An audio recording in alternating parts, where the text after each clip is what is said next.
Today is Sunday, May 15th, 2022. My name is Sheridan Schwartz, and I'm interviewing Mr. I'm going to say it correctly. I'm going to start over because I was about to call you Mr. McKinney. Hold on. Yes. They were Okay. So I am going to cross my legs. So we ready? We're going to go. Good afternoon. Today is Sunday, May 15th, 2022. My name is Sheridan Schwartz, and I'm interviewing Mr. Emanuel McKinney for the Commemoration and Contextualization Initiative. We're here at the University of Texas at Austin campus in the Moody College of Communication studios. Thank you, Mr. McKinney, for agreeing to this interview. Certainly. This interview is being recorded, and the unedited copy will be housed at the archives here at UT. Please know if there's anything you don't wish to discuss, and of course, we'll honor your wishes. If there are topics you do wish to discuss, and if you're unasked about it, please bring it up or share it with us. And lastly, if we need to take a break, or if you want to go and get a drink of water or anything, just let us know. Okay. So thank you, Mr. McKinney. Let's start at the beginning. A good place to start. With you growing up as a young man, tell me about your childhood, your family, and where you started out this amazing path. I am a native of Houston, Texas. I also have an interesting part of my childhood spent in the town of Selma, Alabama. As a native of Houston, my biological parents, both of whom were natives of Selma, moved to Houston, and so I am a native of Houston. However, I lost my mother at an early age, at the age of 4, before I turned 5 years old. And since that left my father with me in Houston, I ended up back in Selma, Alabama, where I had 2 sets of grandparents as well as aunts and cousins. And so my early childhood up through the 9th grade was spent in Selma, Alabama. I would return to Houston during the summers to spend with my father, who remarried, and my mom, as I called her. But I went to school in Selma up through the 9th grade, and then while there, I attended the Alabama Lutheran Academy in Selma, spent 1 year at Clark Elementary School in Selma, and then returned to the Alabama Lutheran Academy up through the 9th grade. And that was my early childhood. And you mentioned losing your mother early on. Can you share how that impacted your life? Certainly back then, I guess your father wouldn't have been expected to try to raise a young boy by himself. And as you were relocated or back to, taken to Selma, where your parents had been from, did you notice any differences, or as a child, were you aware that you had made this sudden move, or what kind of impact did that have on you, if any? Well, as you know, the history of Selma versus, I would say, the history of Houston are quite different. Sure. And so while I was young when I left Houston, it did not take long in Selma to understand some of the differences between the two. My grandparents were very careful about where I went. particularly alone. They were very instructive about how to conduct myself. And Selma, for example, I would walk to the drugstore about 2 miles or so from our house to maybe pick up medicine for my grandparents, and they would instruct me, for example, there on how to walk on the sidewalk, and these were some of the things in my early childhood that I remember very well that was associated with Selma that really never came up in Houston. That might be one indication, if I understand your question correctly. Absolutely. So you were even aware as a child, and were schooled or instructed on things you could do to make sure that you remained safe, Yes. remained in an opportunity. Were you taught, for example, how to address older people or white people if you encountered them? Or Yes. and did you feel that Selma was visibly and palpably segregated? Did you feel the segregation? Did you feel on a 2-mile walk, for example, as you maybe encountered people who didn't look like you, or what that was like, or what you were supposed to say, or, as you say, how you conduct yourself? Yes, that was, in fact, that's a very interesting question, because it brings to mind one experience which I will share with you. Sometimes I didn't walk both ways to the drugstore. Sometimes I'd walk one way and ride the bus back, okay, in the other way. And on one occasion in particular, because it was, I was given instructions, okay, that when you're at the bus stop waiting for the bus, the whites were to board first, and then in that particular time, it was referred to as Negroes. So Negroes then boarded after whites were allowed. And on one occasion, be it having not at that particular moment been attentive to what I had been taught, I remember standing up, waiting on the bus, just kind of leaning against a street post light there, and magazine, funny book as we called it then, scanning. And so when the bus pulled up and opened the door, I started up the steps, and the driver held a hand out in this manner, and essentially directed me to go back down the steps and wait. And it's very interesting that you bring up that. About how old would you have had to have been there, if you were estimating? At that particular time, I would put that at probably about age 9. Wow. Okay. So just the act of closing your comic book and stepping on the bus, you were reminded. Yes, before Of your the place. whites had that opportunity, yes. Now, of course, there were other things, theaters. Those were all segregated They were in Selma? segregated.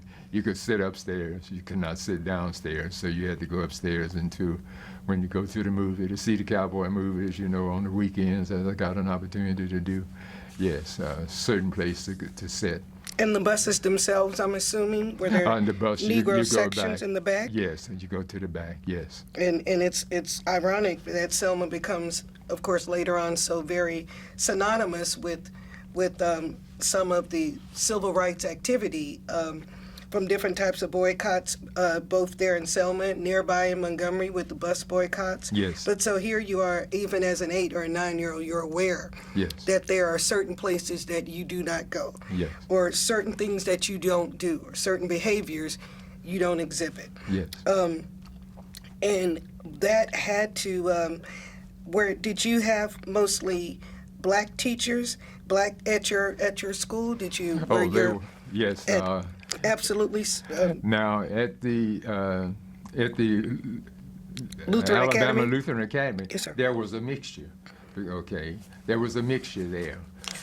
So this parochial school was integrated. Yes. In terms of teaching. In terms of teaching. Teaching, yes, sir. Let's be Yes. clear. Yes. Yes, sir. Yes, sir. Some had been. Because this was 1940s in Selma. That is correct. Yes. Yes, sir. Okay. Yes. So some white teachers, because this was a parochial or a parochial church-based school. Yes. But certainly the schools were absolutely segregated. I'm asking. Okay. Yes. Correct.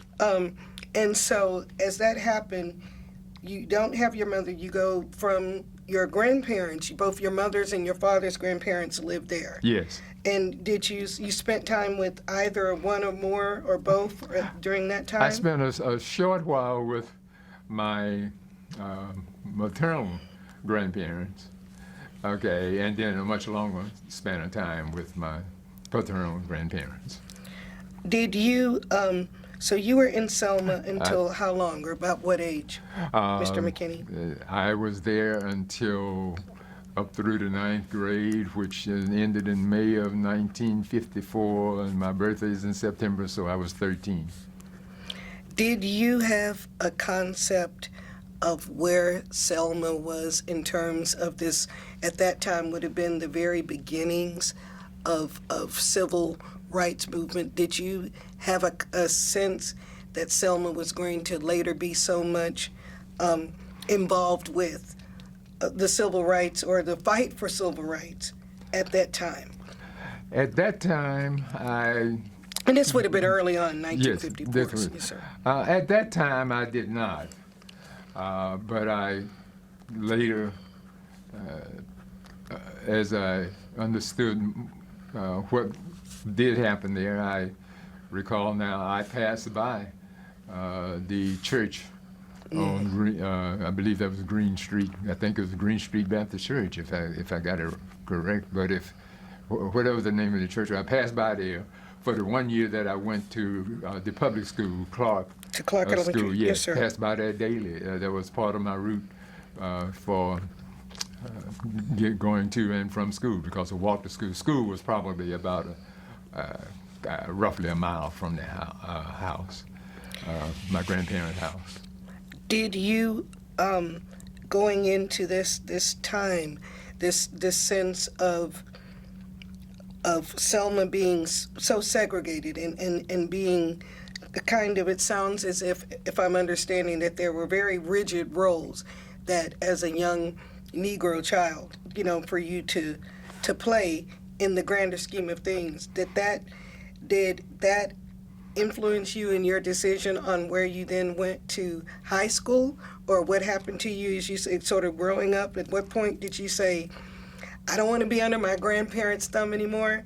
And tell us about what happened with the high school and what kind of a change that was. Well, up, as I indicated, up through the 9th grade, I was in Selma and going to school, and I would go to Houston and spend the summers.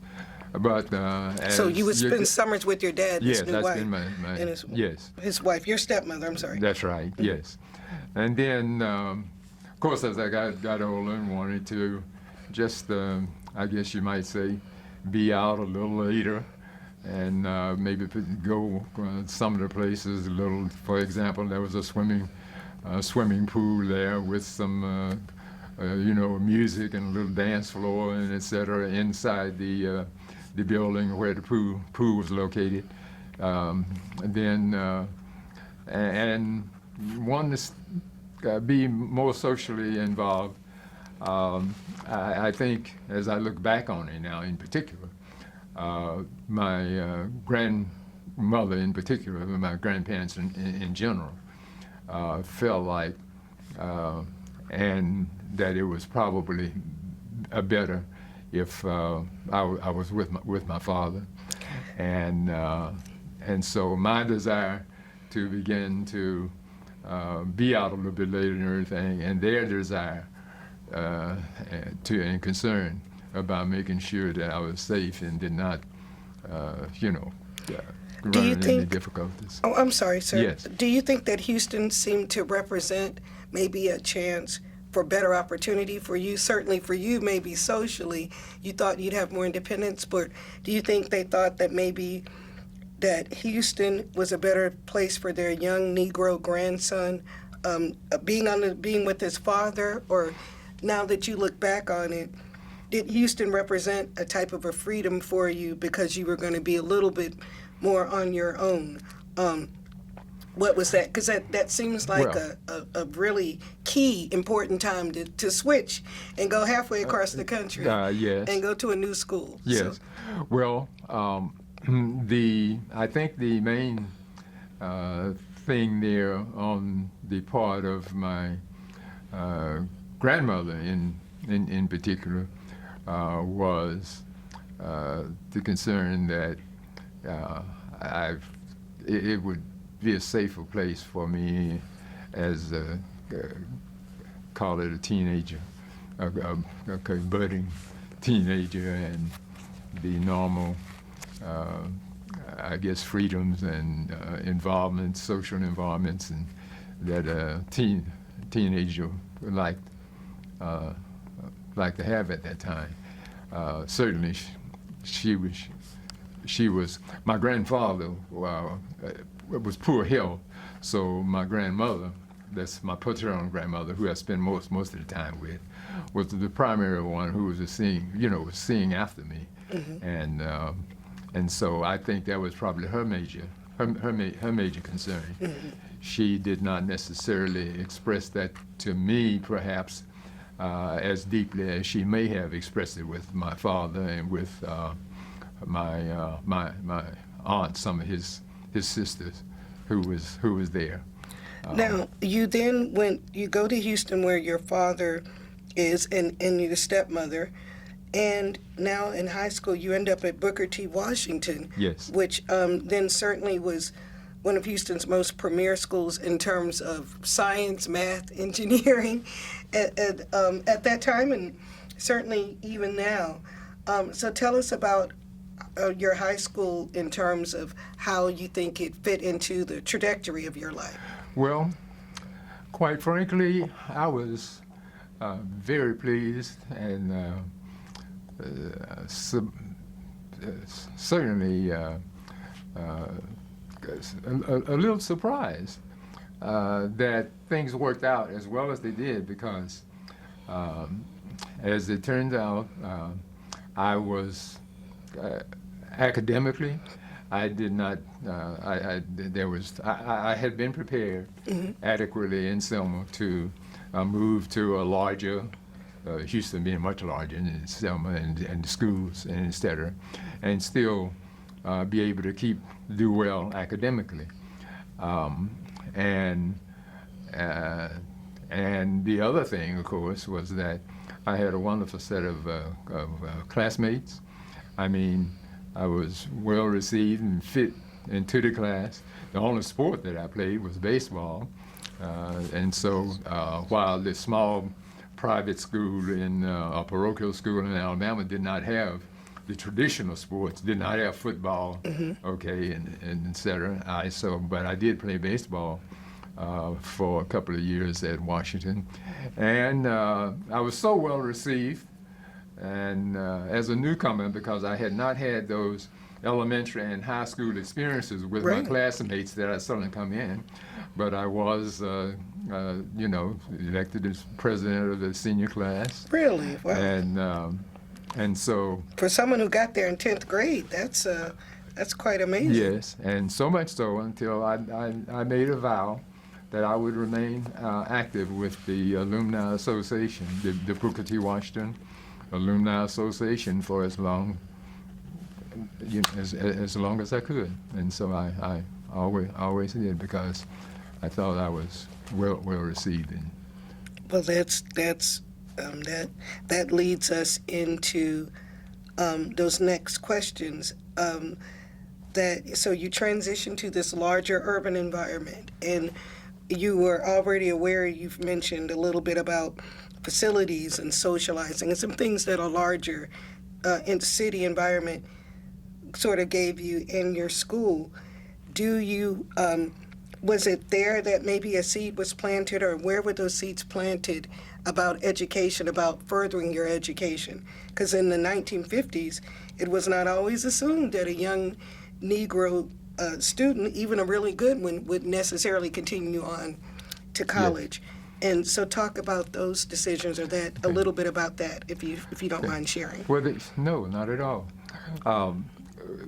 My maternal grandmother was a teacher. My mother finished the equivalent of what do you call that, junior college, and taught for a short while. In Selma. In Selma. Okay. Her sister, my aunt, was a teacher, and so on my mother's side, education was very important, and had participants in terms of careers in education. On my on my father's side, he was one of 8, and my father didn't have an opportunity to complete even high school. He was the oldest boy in the family, and he took the lead, so to speak, in getting the family out of Selma. And being a breadwinner and being breadwinner and all Yes, of those things. And so when he got the opportunity and moved to Houston, before I was born, he and my mother, because he did marry in Selma girl, so to speak. And then others began to then visit and move to Houston. And so while there wasn't as much in terms of career and the involvement, but still, okay, I had to get my lesson. Okay, and so in education, yes, it was important, and they expected the grades. And of course, the other thing in those days, okay, since my that grandmother knew all of those teachers at that parochial school. Yes, sir. Okay, the school was only about 8 or 9 blocks from the house where we lived. She knew practically everybody in between the school and the house. It didn't take that long for news to travel, I bet. That's right. And of course, the other thing in that area too, all the time, sometimes the neighbors helped to straighten you out if you were not acting as you should. It took a village. It took Yes, a sir. village. Yes, sir. We certainly, and there was a sense of community there, of shared responsibility, I think. Yes. We've heard a lot about, unfortunately, nowadays people don't get that sense of shared responsibility where you as a young man could be corrected by one of your elders if it was a neighbor or an Yes. aunt or a grandmother or a family friend who Yes. saw you in error. And so having that kind of warm background and support, do you think it was important that your father wanted you to have more formal education and more opportunity than he had? Yes. Whether or not he expressed it, and you can share with me. Yes, yes. Did he express that, or did you sense it, or was it a responsibility you felt? He expressed that. He essentially, to put it in, I suppose, the straightforward, simple terms, okay, it was kind of like don't drink, don't smoke, finish school, and he was also a mechanic. Oh, okay, and you'll get a car. Now, you had said something earlier about your father coming to Houston, feeling this sense as a breadwinner, being the eldest of 8 and newly married.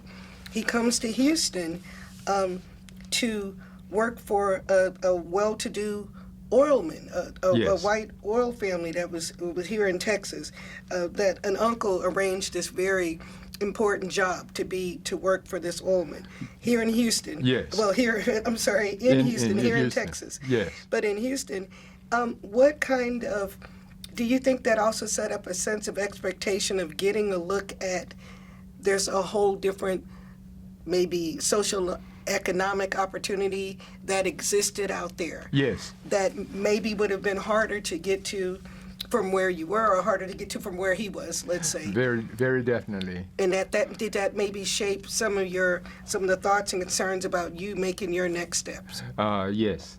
Yes, it did. Let me explain it in these terms.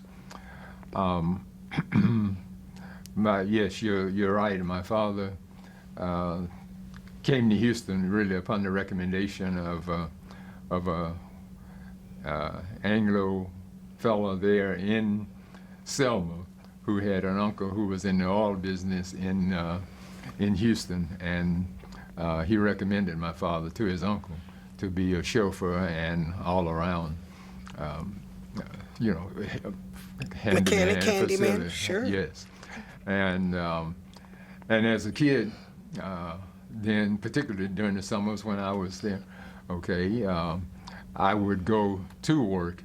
That particular oil man lived in the River Oaks section of Houston. Certainly one of the Okay. wealthiest suburbs One of in the the wealthiest country. suburbs. Right there in Houston. I remember I remember the street it was on, the address, and the whole works. I would go out. While it was not on the street where the back faced the River Oaks Country Club, Yes, but sir. it was across. Okay, the So these boulevard. sprawling, leafy Yes. lawns, these large Yes. colonial mansions, Yes. and Okay. large estates. So these it was leafy across the estates. street from the houses that the back, okay, were along the so I saw a lot of that. I saw a lot of. I would go with my father as well as sometimes with the help that was worked in the house of the oilman. Sometimes with the butler and his wife. Okay, so there were three major, I guess you would use the term Negro employees there Sure. that I was familiar with, and maybe when they were going shopping, okay, and that kind of a thing, and of course, all of that, yes, that helped to shape me to know and help me to look to what I wanted to be, and so while it was common. Okay, and the advice, for example, teaching was one of the more readily available professions for a black to get into Absolutely. in those days. Great aspiration. Yes. I knew I wanted to do, I knew a couple of things. I was not particularly interested in teaching, although I have the greatest of respect for teachers. Don't by any means take this as anything less. Okay. And you ironically ended up teaching, of course, yourself. Later I did. In fact, Yes, sir. I found out that because I noticed how you reacted a little bit when I said, yes, I did that for so long, such as teaching. Okay.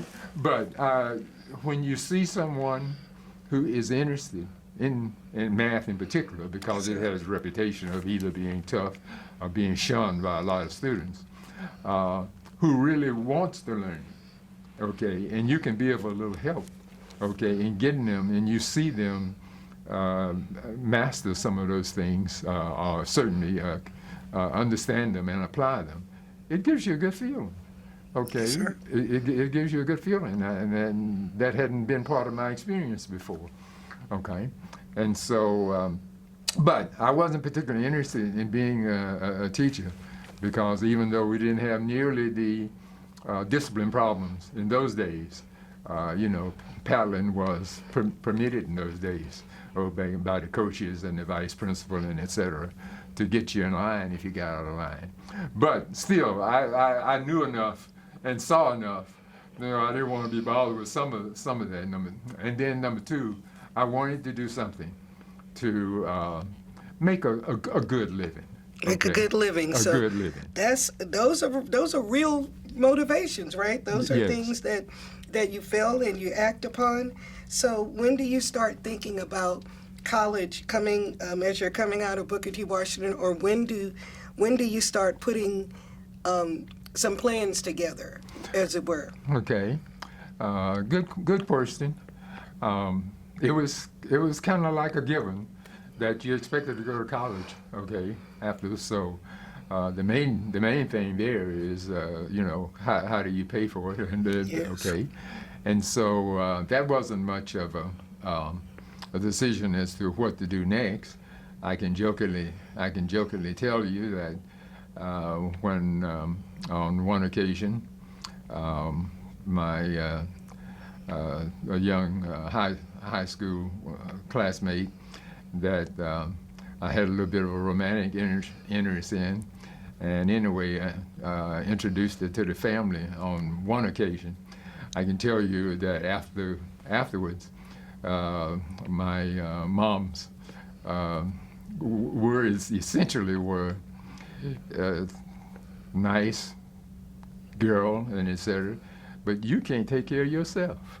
Okay, so in other words, don't get carried away here. Don't take on a responsibility that you may not be able to. Yes, okay. I think we can all relate to that. Okay. That was wise counsel. Yes, so I can tell you the next one that I introduced to her is the one that I married and have been married to for 58 years. That was So, it. There you go. When it's right, Mr. McKinney. So, but so what to do next wasn't ever much of a question because of both sides of both grandparents and family members. Where and what to major in and what to do and where to go. And so math had been my favorite subject. In fact, I was voted the favorite math student in Well, college. You used to select certain categories that appeared in the yearbooks and all these things. sure. Okay, and I had an interest in chemistry, and I wanted to major I thought in chemical engineering. Wow. Okay, and at that particular time, it was my understanding that there was not a chemical engineering degree offering in Texas that at a university that was open to Negro students. Negro students. Yes, sir. There were schools like Prairie View, for example, that had engineering programs, but didn't have that particular one. No, sir. Okay, and so and the other thing, of course, is I took the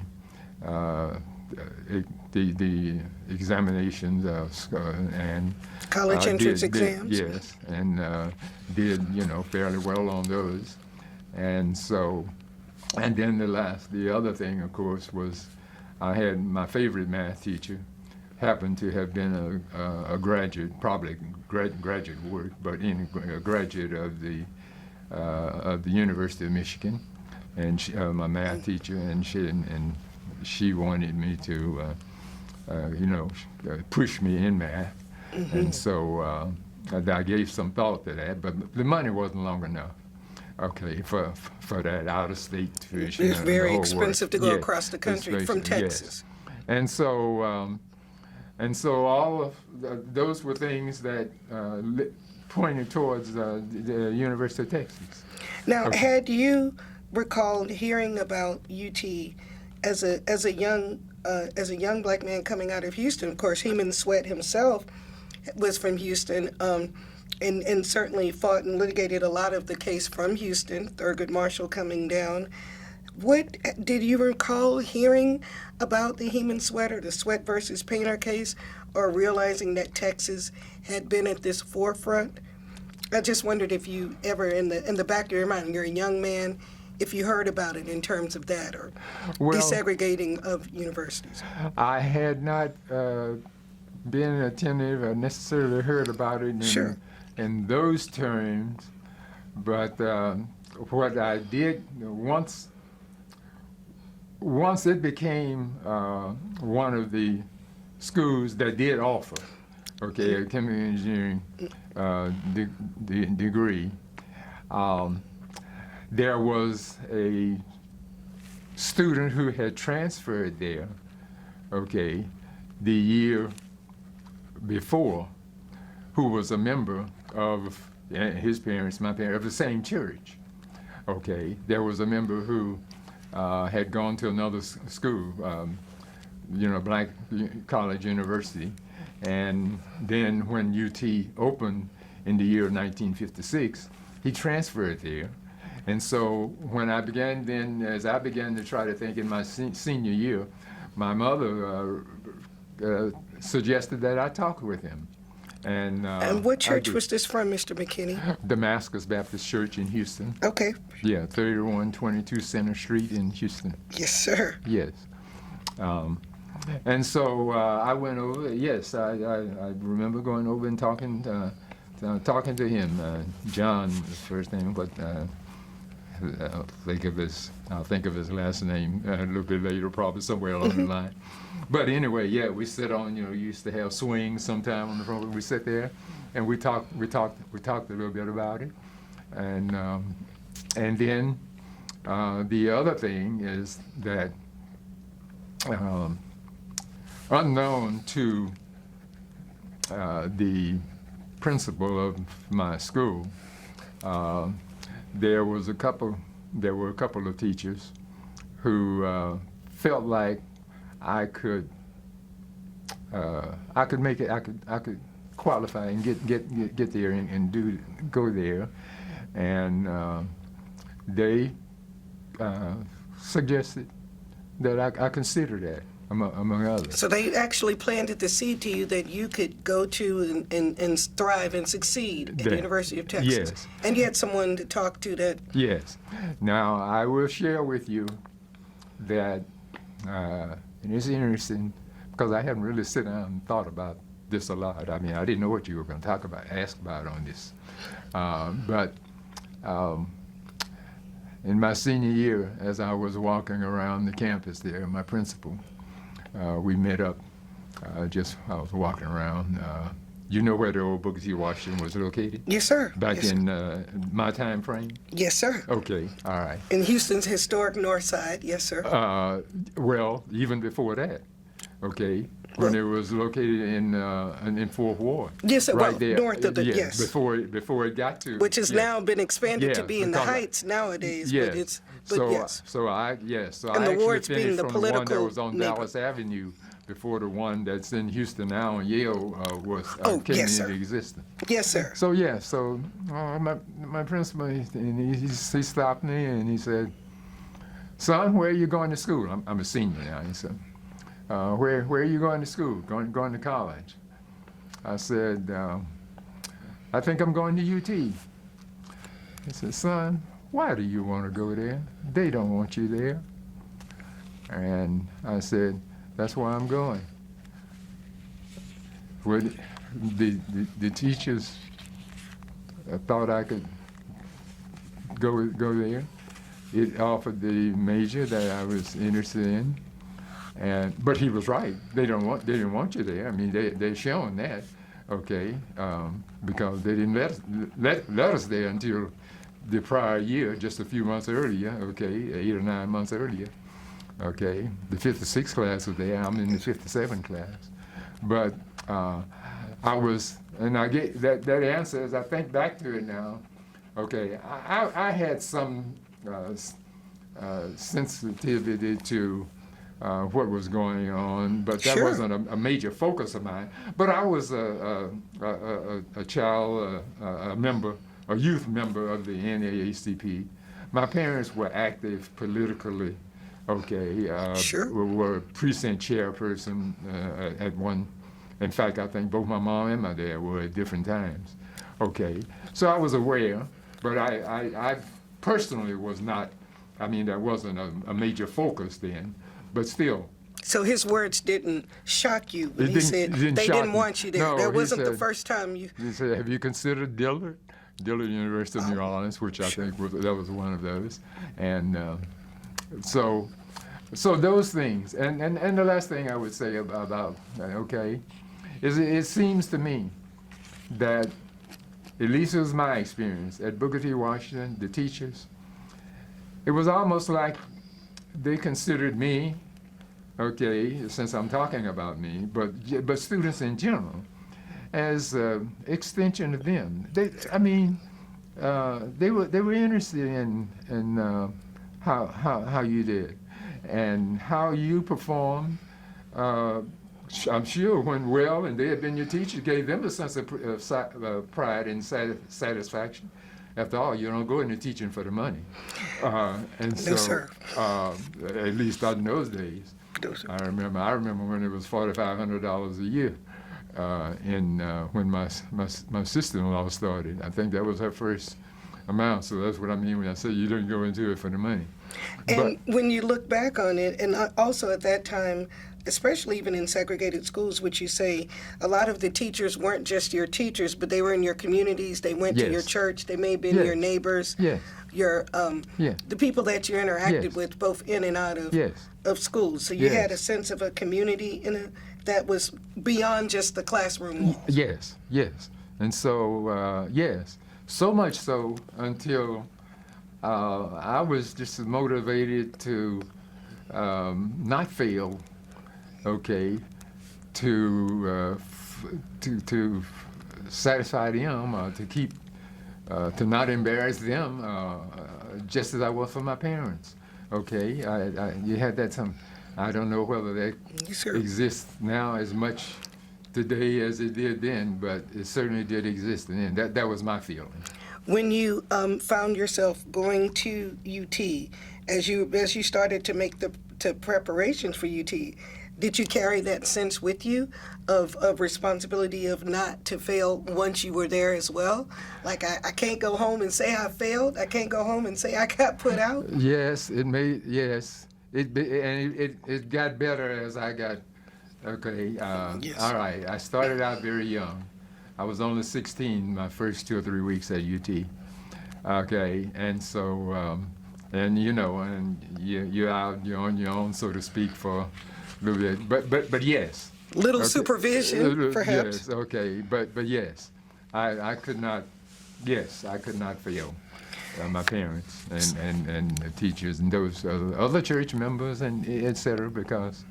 You felt that you had a community that was looking toward you. Yes. You mentioned you were 16, amazingly young.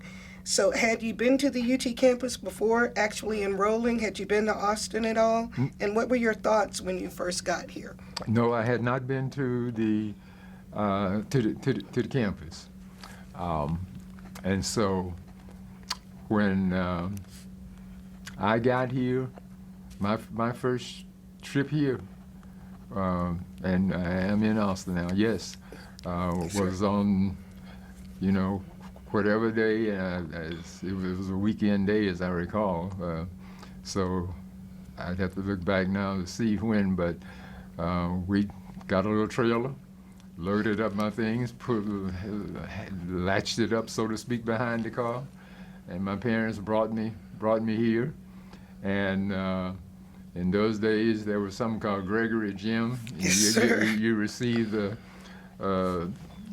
time. You got your registration form, your card. Your time, your card, when you're supposed to be. So they bring me here, and I get in that line waiting to, I guess, get checked into what was to be my college dormitory. That's being rather generous for a name for what we were in. For what the housing conditions were. The housing conditions, yes. And where were you? So you came 57? Yes. Where were you assigned? I believe that address was 2500 San Jacinto Boulevard, but it was called the Army F.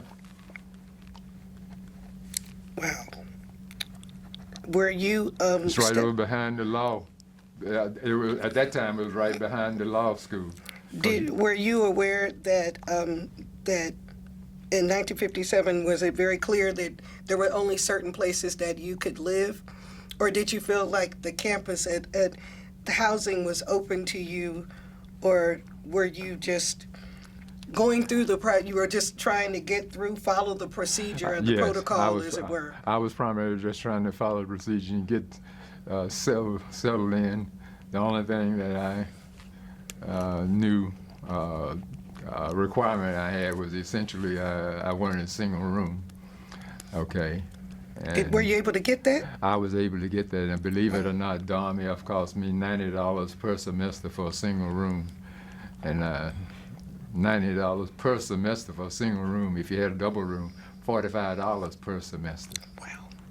And the registration was $50 plus a $5 medical fee, I believe, to use, and there was another $4 charge. And if you wanted the yearbook or whatever, and I guess all the whatever to go to all of the football games and all of that, I think it was another $11. But basically, tuition was $50 a semester. Okay.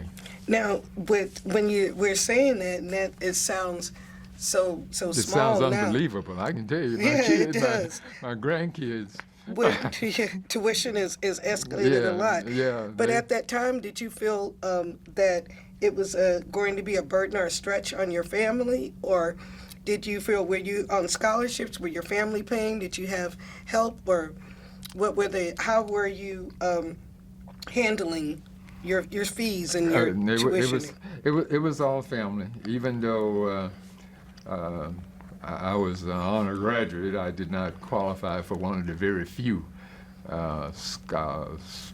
scholarships that were there and that were available. And so I was offered one or two tuition scholarships from other colleges or universities, but it was primarily Your family was supporting you. Yes. Adding to even more that sense of, you better succeed. Yes. Did you have a campus meal plan? Did you eat your meals on campus? Yes. Yes, I did. I did have that. Yes. And my budget for the first year was $1,000. Everything covered. And we as freshmen, we could not have cars. a lot of money in 1957. Yes. So that was yes, and that was that's what I said. And I stay within there. I mean, I was telling one of my acquaintances. No, I think I was talking to my grandson really, and because we were talking about phones, and that reminded me that out of 4.5 years in college, I can recall, I think, 3 telephone calls home. We wrote letters. That's right. Yes, sir. Okay. Yes. That. Telephone calls were for special occasions. Yes, it had to be something special. Yes. Now, so you mentioned you had a meal plan. What was campus life like for you? What was 1957 in Austin? There weren't a lot of blacks. There wasn't a black student union per se. There wasn't a. What was it like to go? What were your classroom experiences like? Did you find your professors and faculty to be encouraging, discouraging, unsure? Or did you find that those high expectations they had for you at Booker T were then met once you got here? Tell us a little about that. They were challenging, I can tell you that. But some things haven't changed, I'm sure. The experiences I would describe is kind of like this. Of course, I check in through Gregory Gym, move into the dorm. Dorm F was essentially a 2-story building, straight, what we call shotgun. I mean, you can shoot down the hallway. Yes, with a set of rooms on each side, 2-story high, old barracks style. No frills. Okay. Yes, sir. With community bath, community bath. And so, but I got my single room down at the end of the hall, and so I was, that was okay. And of course, everybody else in there, Negro, Black, and had, first year as far as living, conditions there. I mean, you know, you accept it, and that was it. Did you? I You had- mentioned it was integrated. Was that your first integrated housing experience? Had you been like at camps or anything where you had been in an integrated living situation in terms of when you came to UT? when I came to UT, I had not been in any integrated. Although racially integrated, see, it was not racially integrated. So it was all black. That's what Yeah. okay. So when I was asking, were you? So all blacks then were assigned to one living. Yes. That one was, building. okay. Yes. Sir. Yes. Okay. There was one place. One place. Yes. Okay. And there was something called Dom D, which was just past where the Alumni Center is over there now, or whatever the street is. Going toward the stadium, then, sir. Going towards the stadium, yeah. Okay. Then, the one that, climbs uphill a little bit. But yes, Dom D was there. Dom F was then farther down, okay, behind the law school building. And then there was something called the huts, which were, okay, little, they were A lot of housed post-war full. housing, it sounds like. A lot of The housing was poor.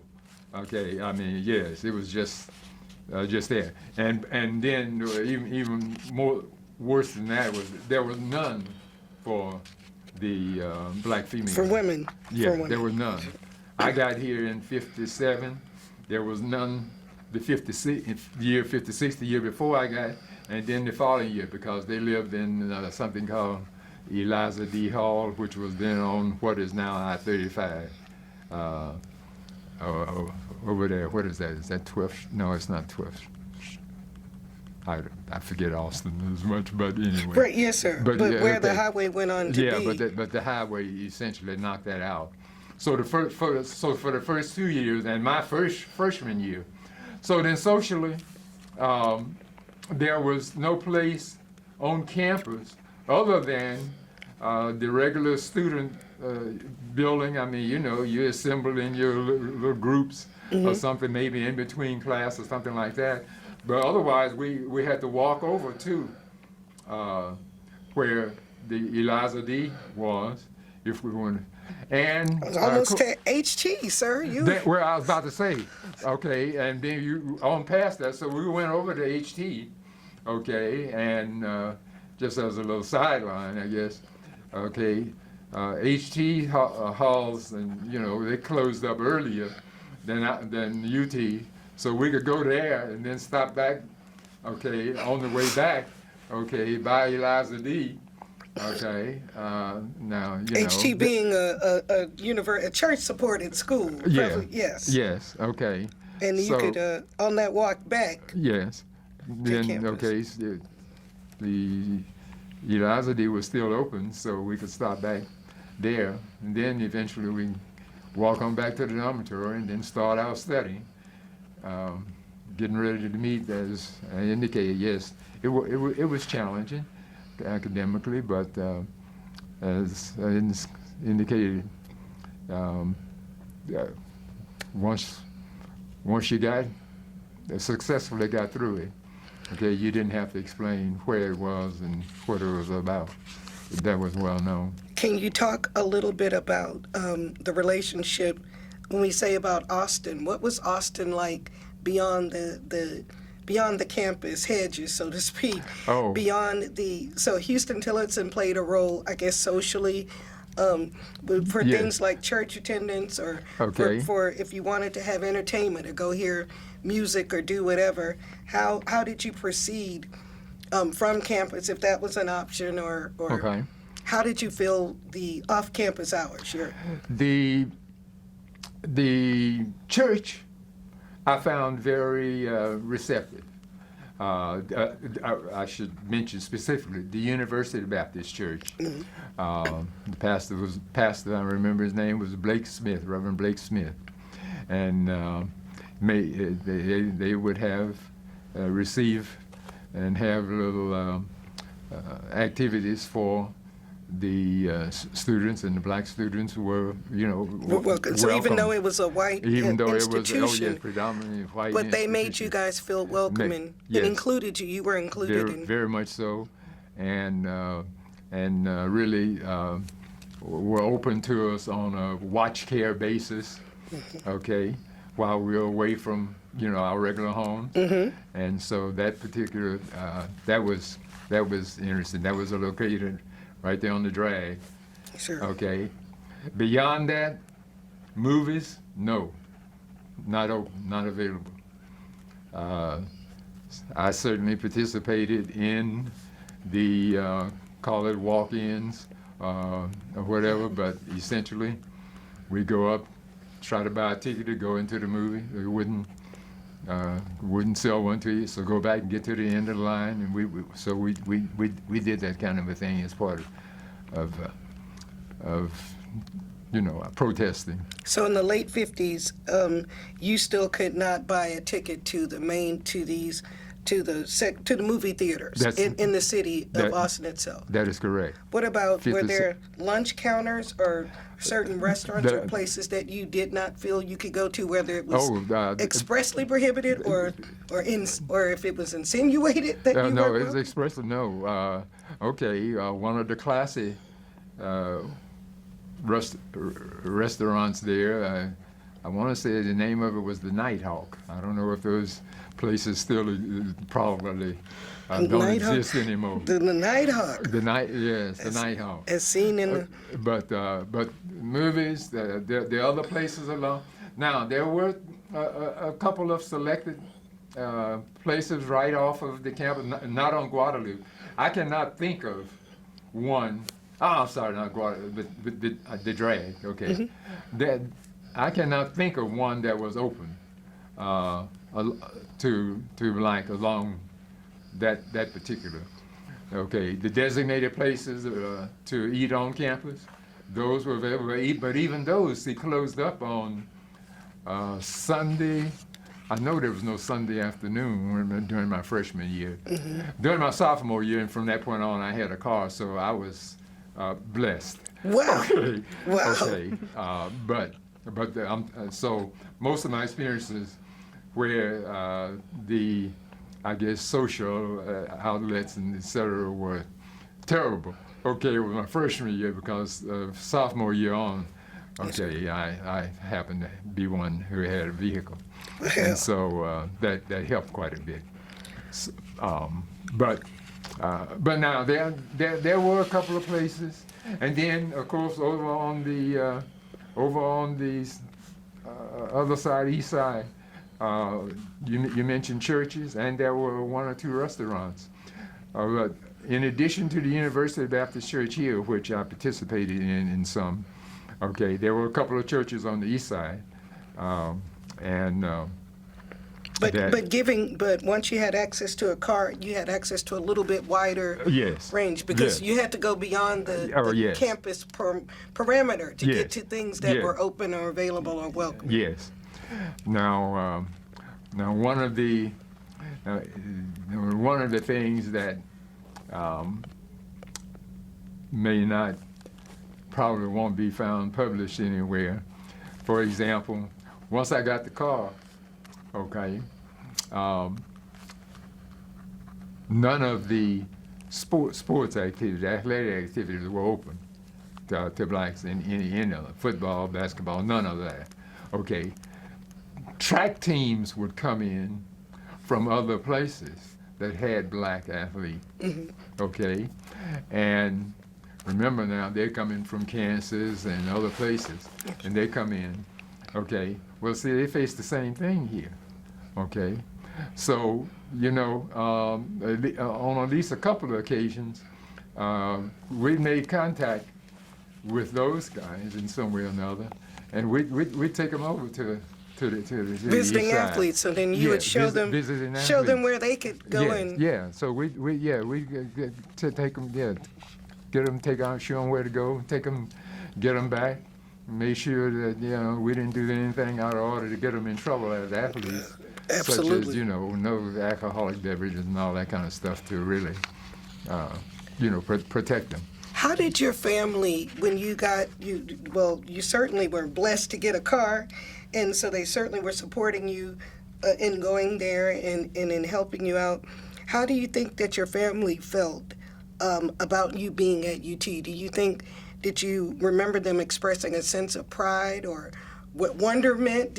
What was sort of response did you have when you would come home or with family and friends? My mother was more active in organizations, church, and everything.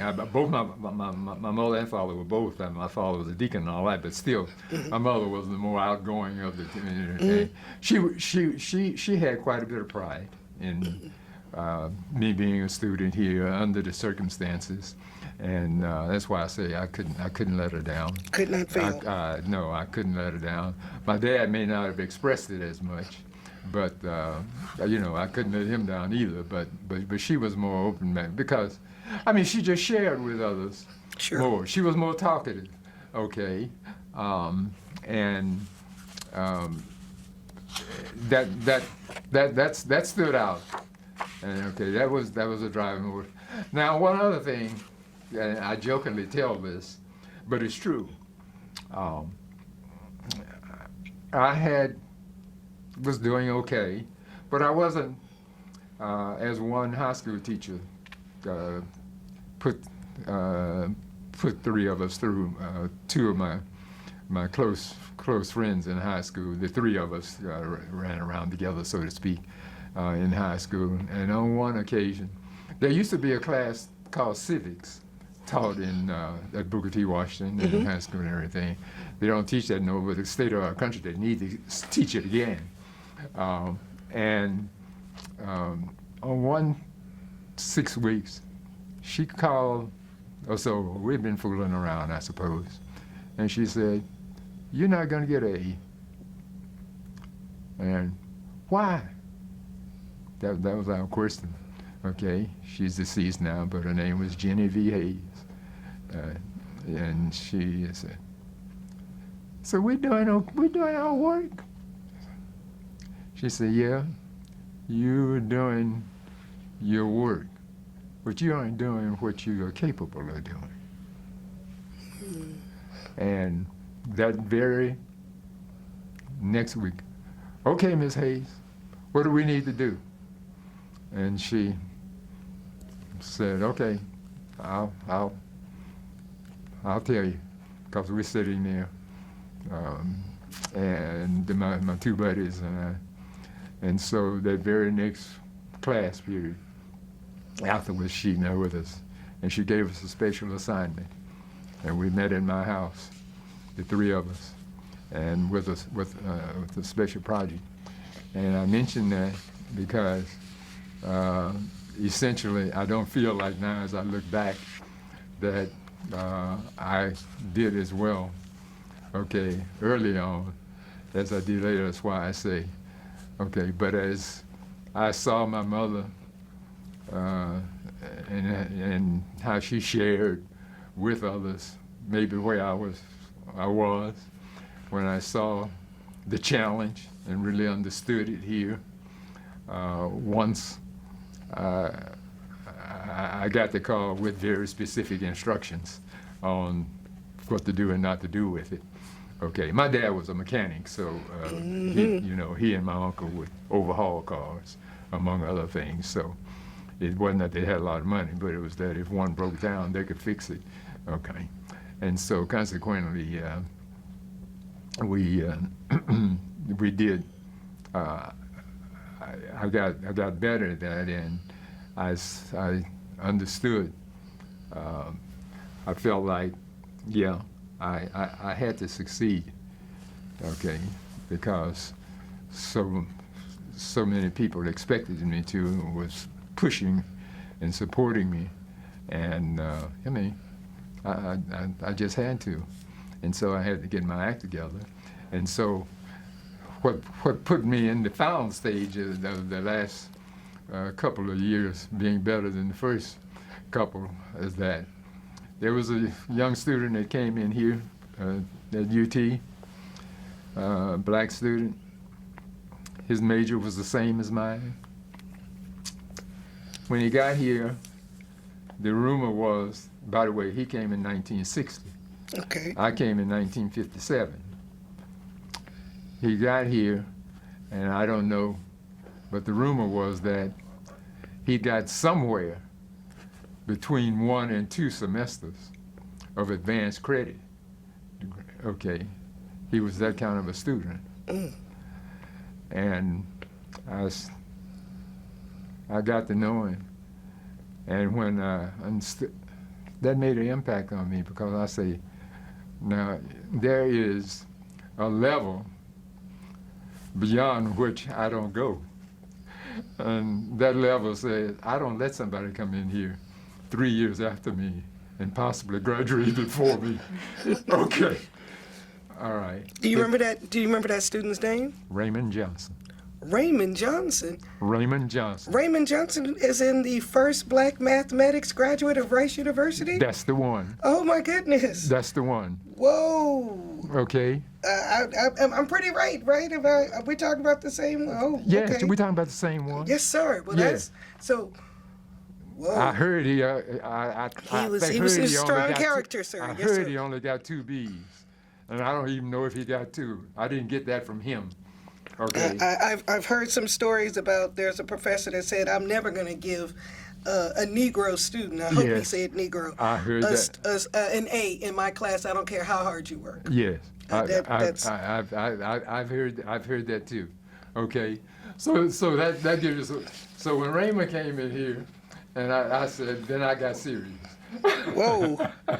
I mean, I say I joke with him, but really, he was. I tell Raymond when I used to see him when I come to some of these, reunions and because yes, I haven't seen him lately, but yes, that's I the haven't one. seen him before COVID, but he blazed an amazing trail at Rice University. Yes, and then went on to the Maryland University. Yes, sir. of Maryland, And then to the East Coast, yeah, and then came back, which is Mary- even. then came back and to came back Rice. to Rice, came back to Houston. So Yes. he's a.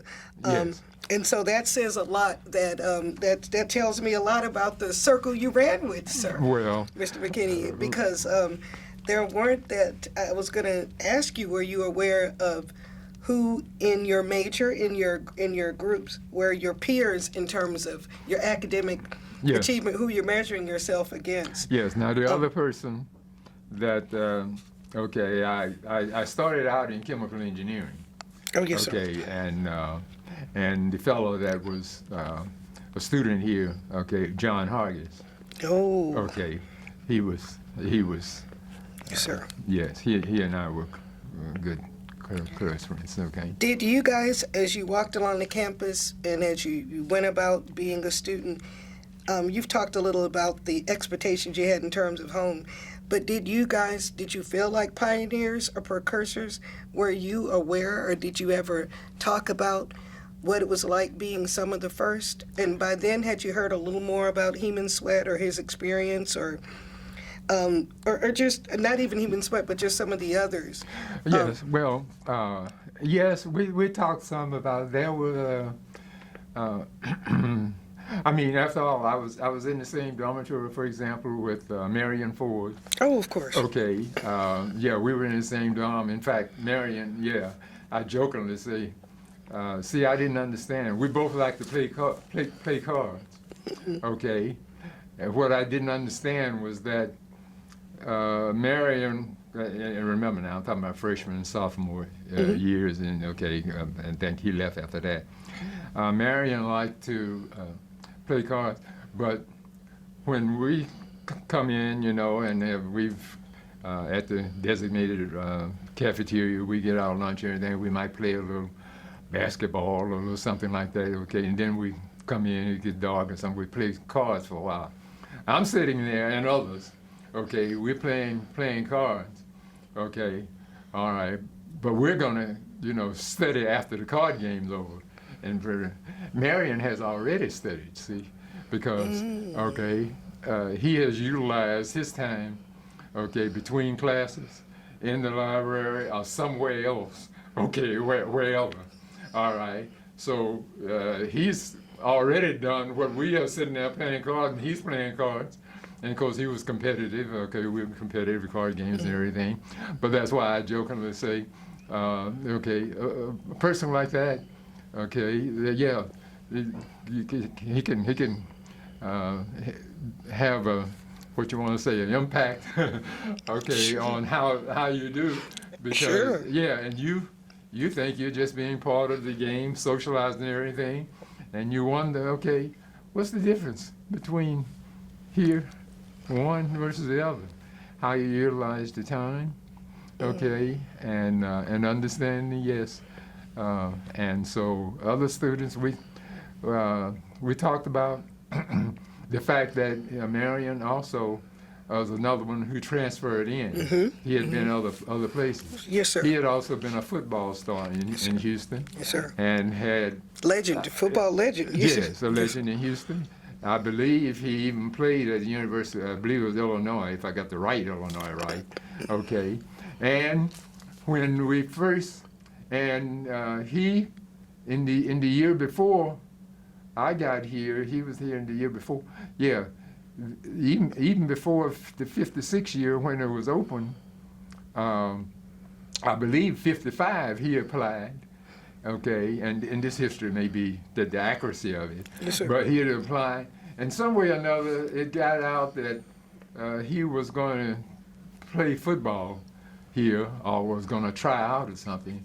And then it was found out football wasn't open or anything.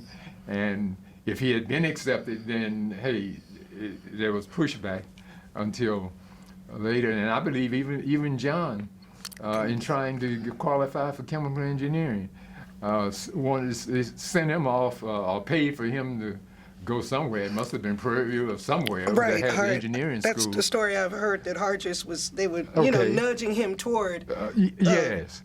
a more appropriate institution, some might have said. Yes. They Okay. tried to make that, and like you say, Okay. you don't know how much of that is well, myth. then I'm just collaborating all those stories and telling you I knew these people. Yes, and sir. They were, yes, they and I heard the same thing. Okay, and so that was. Now I will be honest with you. I cannot tell you that I had any blatant racial inappropriate experience in a classroom or from an instructor during my particular time here,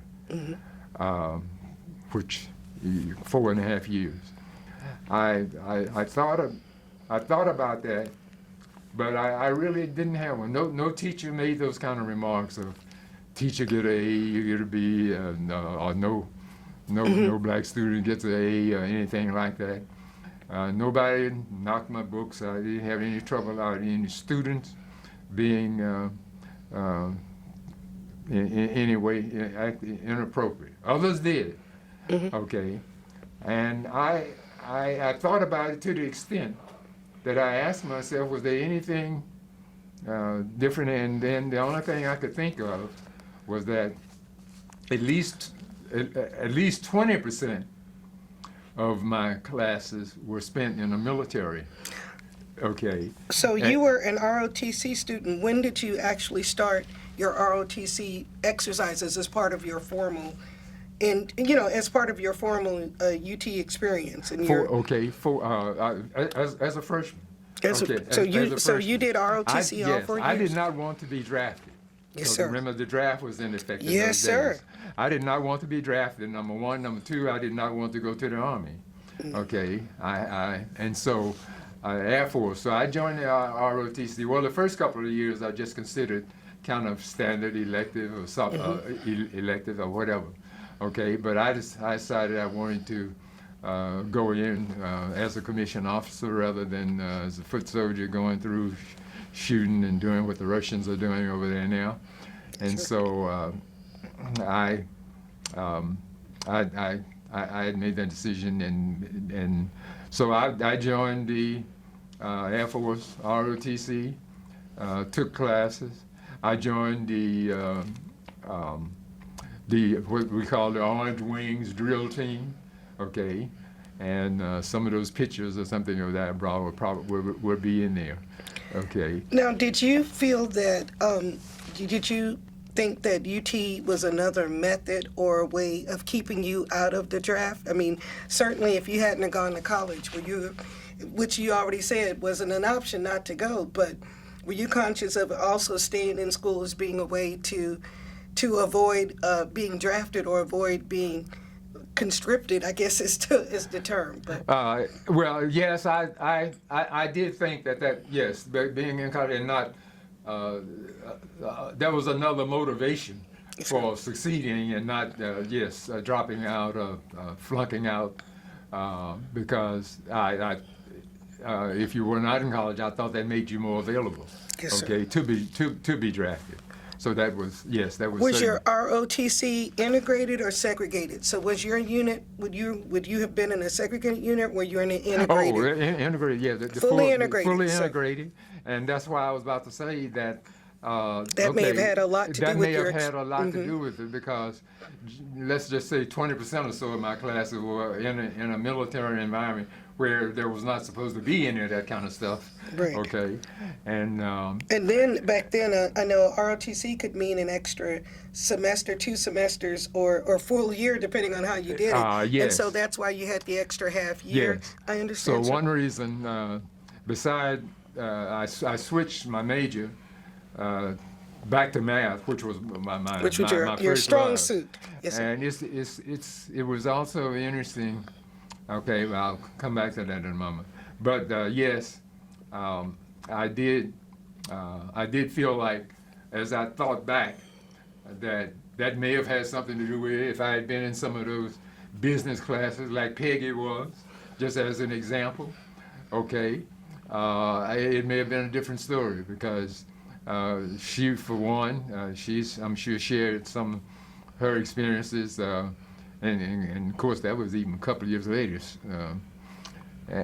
But both as an African American, as a woman, that feeling, yes, feeling yes. it on more than one level. Now, experiencing it. I don't mean to say feeling it, because it was there's real. even one good, I guess, what I would call a good experience I had in that, because I do want to be open and fair about whatever I have to share with you during that time. Yes, sir. But in my chemistry lab class, okay, in lab we were lined up alphabetically, okay, and so as we're here in the lab, finding out what the percentage of silver is in a dime and all that kind of stuff, going through in the Brunson burners and all that. Here is the backup quarterback of the football team, whose last name was Matthews. Oh. Mine is McKinney, okay? And then over here on the other side was another football player name. I remember he was redheaded. I don't remember what his name was in particular, okay? I don't have to tell you, football players get a lot of help with their lessons. Okay. Even back then, sir. Even back it might have gotten a little extra okay. Putting the student and student athlete is. Okay, so consequently, yes, they may have already had all this stuff.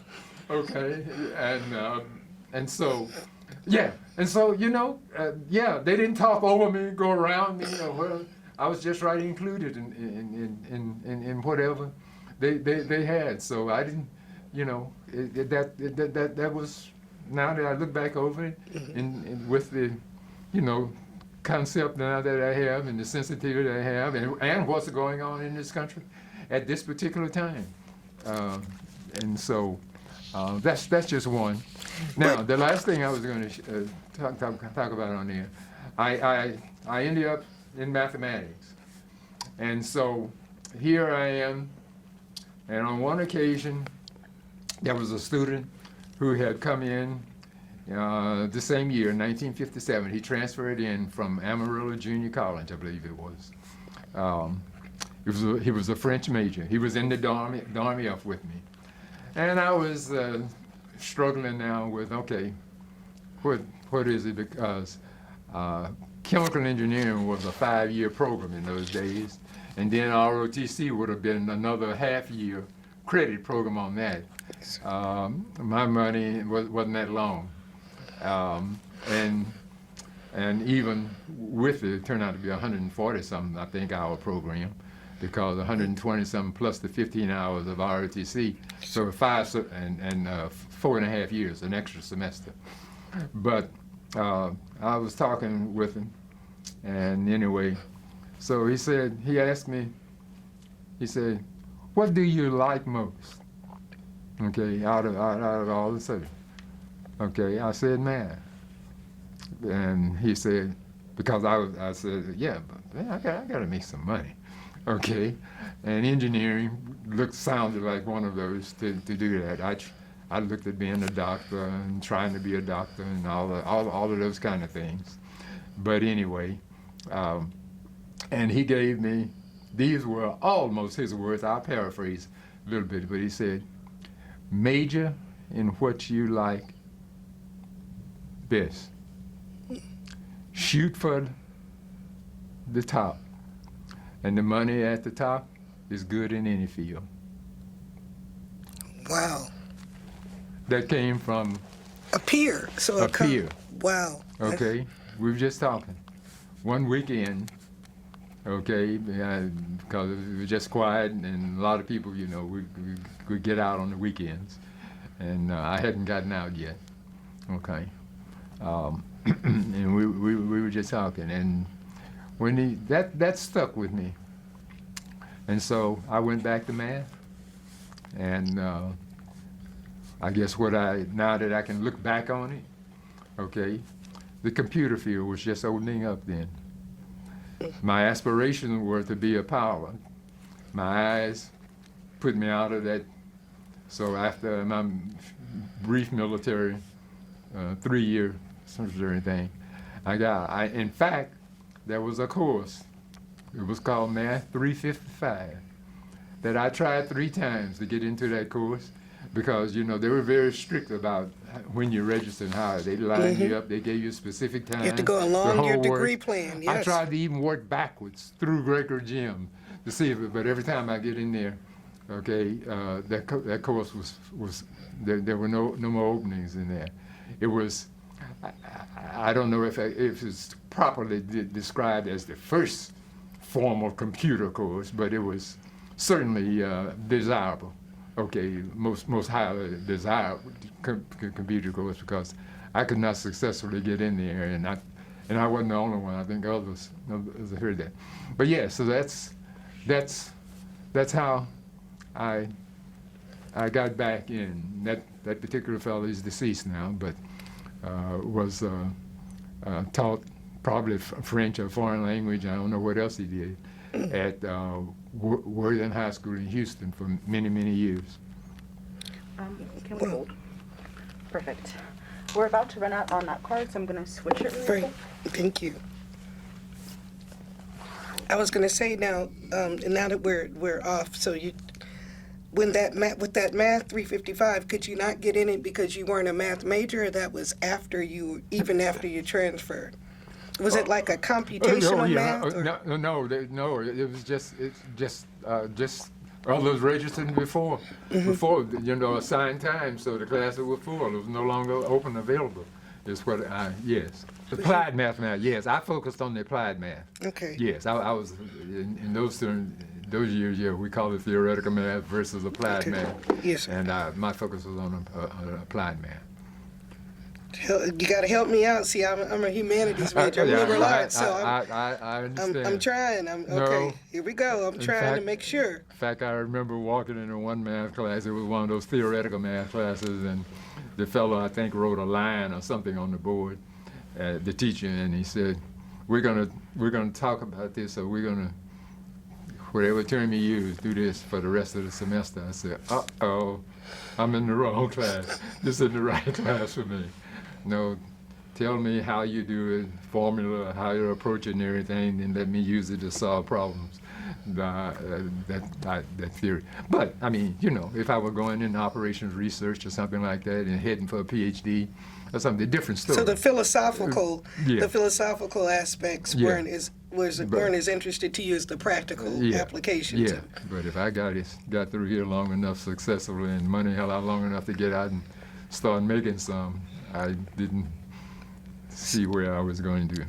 So you graduate with your math degree and then do your extra semester as required by your ROTC requirements. Yeah.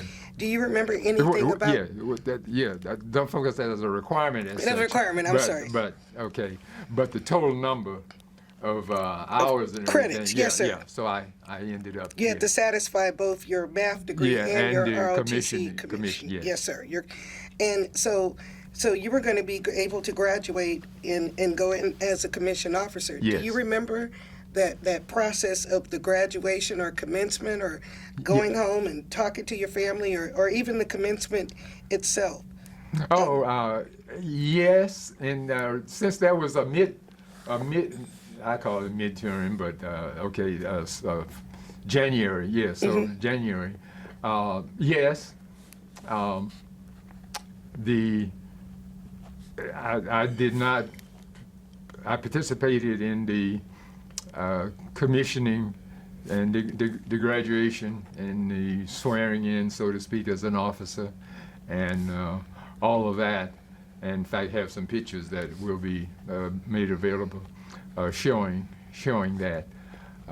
My parents, of course, and a couple of those teachers that I told you, I felt like, I suppose, had encouraged me to come. And some of your teachers from Booker T. here. Washington? Yes. Came for your actual commencement? Yes. Wow. Yes. That's what I mean when I say, yes, I feel like I have no idea now other than what it's like now. I've been out of it for long. But there was, in some cases, there was just a bond. A bond. That does not seem to exist as much now. In some cases.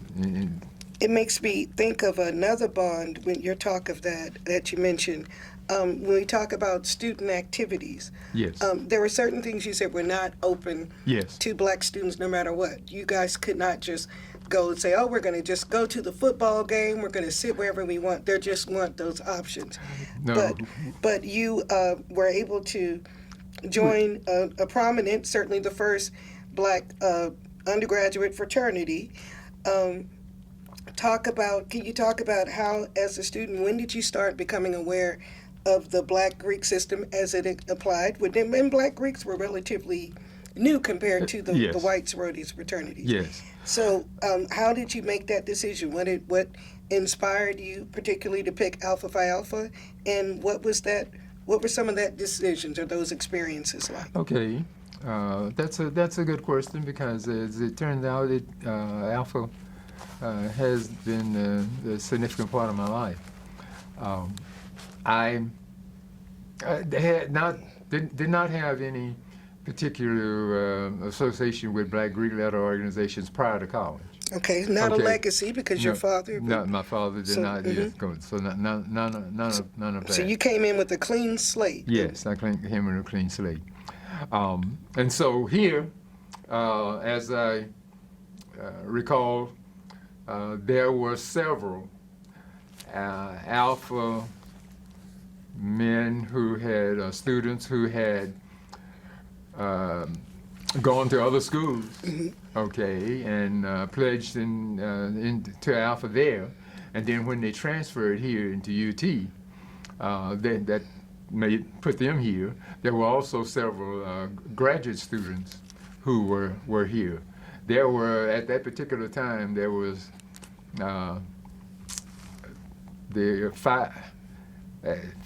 probably at least 5 that I knew of. I may be missing one. May not be able to call all the names, but in chemistry, in particular, graduate students who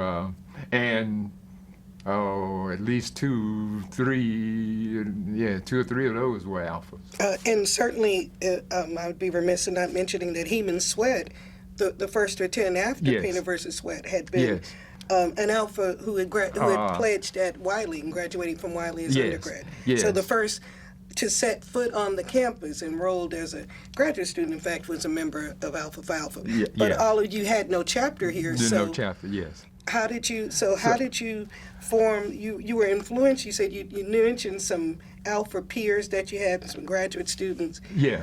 But what was that process like? How does one become a Well, member of an organization for which there is there is none. campus, The- campus Okay. chapter? The graduate chapter, in conjunction with some of those alphas who had transferred in. The Austin from Alumni other- chapter. Yes, and in conjunction with those who had transferred in from other schools where they had made Alpha, become members of Alpha. The two of those, okay, worked together to establish in the spring semester of 1958, okay, decided to Try to begin the initiate, chartering to begin that the chartering process process. for chartering. Yes, and at that particular time, the process, as I recall it, because remember, I'm not in the administrative part of it, but as I recall, what I do recall, the process was that you put together what was called a social club, okay, and they did that, okay, and gave the name of it Alpha Upsilon Tau, AU, which essentially is AUT, Alpha at UT. Alpha at UT. Yeah. So that Alpha was quite Upsilon. a prospective interest group there. That was Yes. pretty ambitious. Yes. And so a group of, I don't remember the exact number, I'm going to estimate probably around about 17, or so, we were put together and we formed a social club, okay, in compliance with the university procedures and et Yes, sir. cetera. And we met, and that's really when I began to take an interest in it and look into it. How were you? How did you feel, or did you feel any kinship toward? You mentioned that that Austin had a graduate chapter, made up, no doubt, of graduates from all other different places Yeah. around that had those chapters. Did you feel a certain kinship or bond or something toward them prior to your membership intake or pledging process? I felt some kinship to the graduate students. There were a couple of graduate students that I was close. Charles Eardy, Oh, sure. okay, Yes, sir. who, well, Charles, yeah, on one or two occasions, okay, Charles helped me prepare for my exams, chemistry. Another one, Walter McDonald, Curtis McDonald, not Walter. There was a student here named Walter McDonald also, okay. but Curtis McDonald, who's deceased now, but was at Texas Southern for a number of years. Yes, sir. In fact, he may have even headed the chemistry department there at one time. Yes. I believe, I'm pretty sure He was a long-standing teacher, as had been Mr. Delco, Dr. Delco. Yeah. They both. Now, Delco was in another branch of science. He Yes, wasn't sir. in chemistry. He was in one of the ologists. Oh, he was. Yes, sir. He was. So, He okay. did biology, if my memory is correct. Yes, but I think you're right. They were listed as some of the earliest science teachers, Yes. or science Yes. professors at Yes. TSU. Well, there were about five of them. One of them died an unfortunate early death in, I think, automobile accident. Was his first name Chavis Womack? Oh. Okay. Okay. And then Curtis McDonald. What was who else?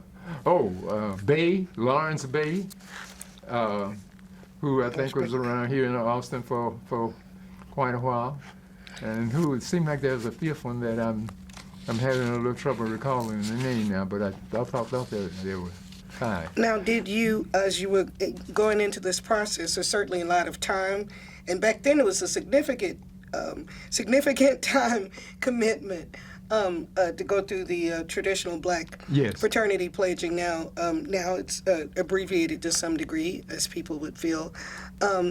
So there was a time commitment, there was money, there was social and service projects, there were things you had Yes. to do.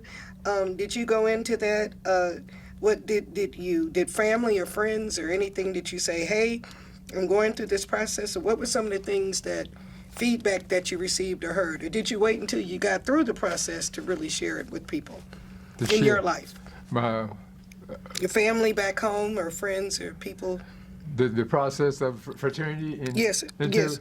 Oh. What did your family say when you said, I'm going to become a member of Alpha Phi Alpha Fraternity Incorporated? Here again, my mom related to it more so than my father. And she was in the social groups. She was very active in church and church-related groups, and there were a couple of church members who not necessarily. Well, yes, the pastor was an Alpha. Oh. Okay, so the pastor of Damascus Baptist Church in Houston was Reverend Cheney, L.F. Cheney, for a number, 45, 50 years.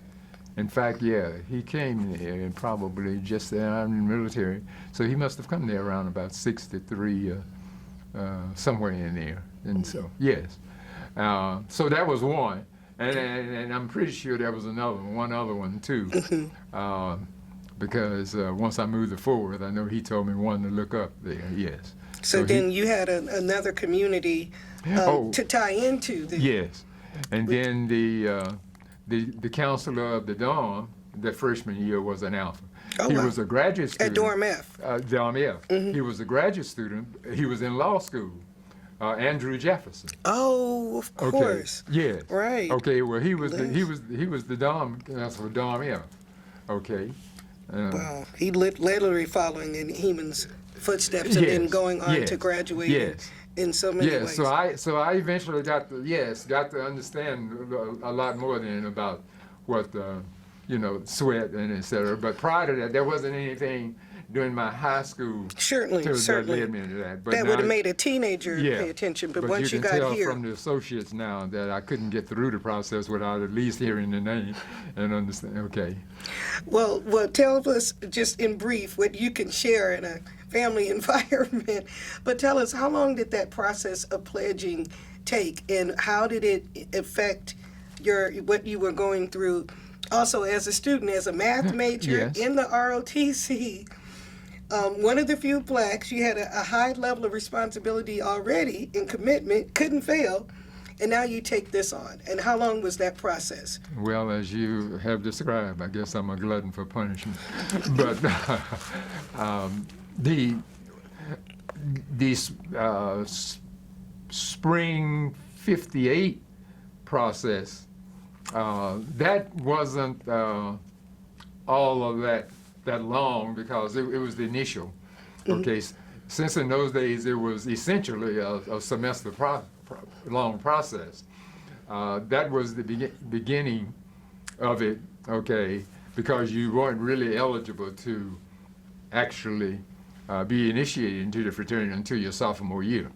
Okay, at least that was my understanding. Yes, sir. Now, it may have changed later because I'm not sure. I still know enough about it to know whether after the first semester they may take you in, but that was the process then, and so a few meetings, meeting to introduce you to and tell you about it, what its goals, objectives are, and put the emphasis on education. It promoted education. Education was important to me. Okay. The features of it, and the social aspects of it. Remember, I'm here at UT. The social life for us is what we make for ourselves, because self-created, these little groups and bonds. And yes, because the universities are not open to us, and so all of that together, and several of us right there in the same dorm.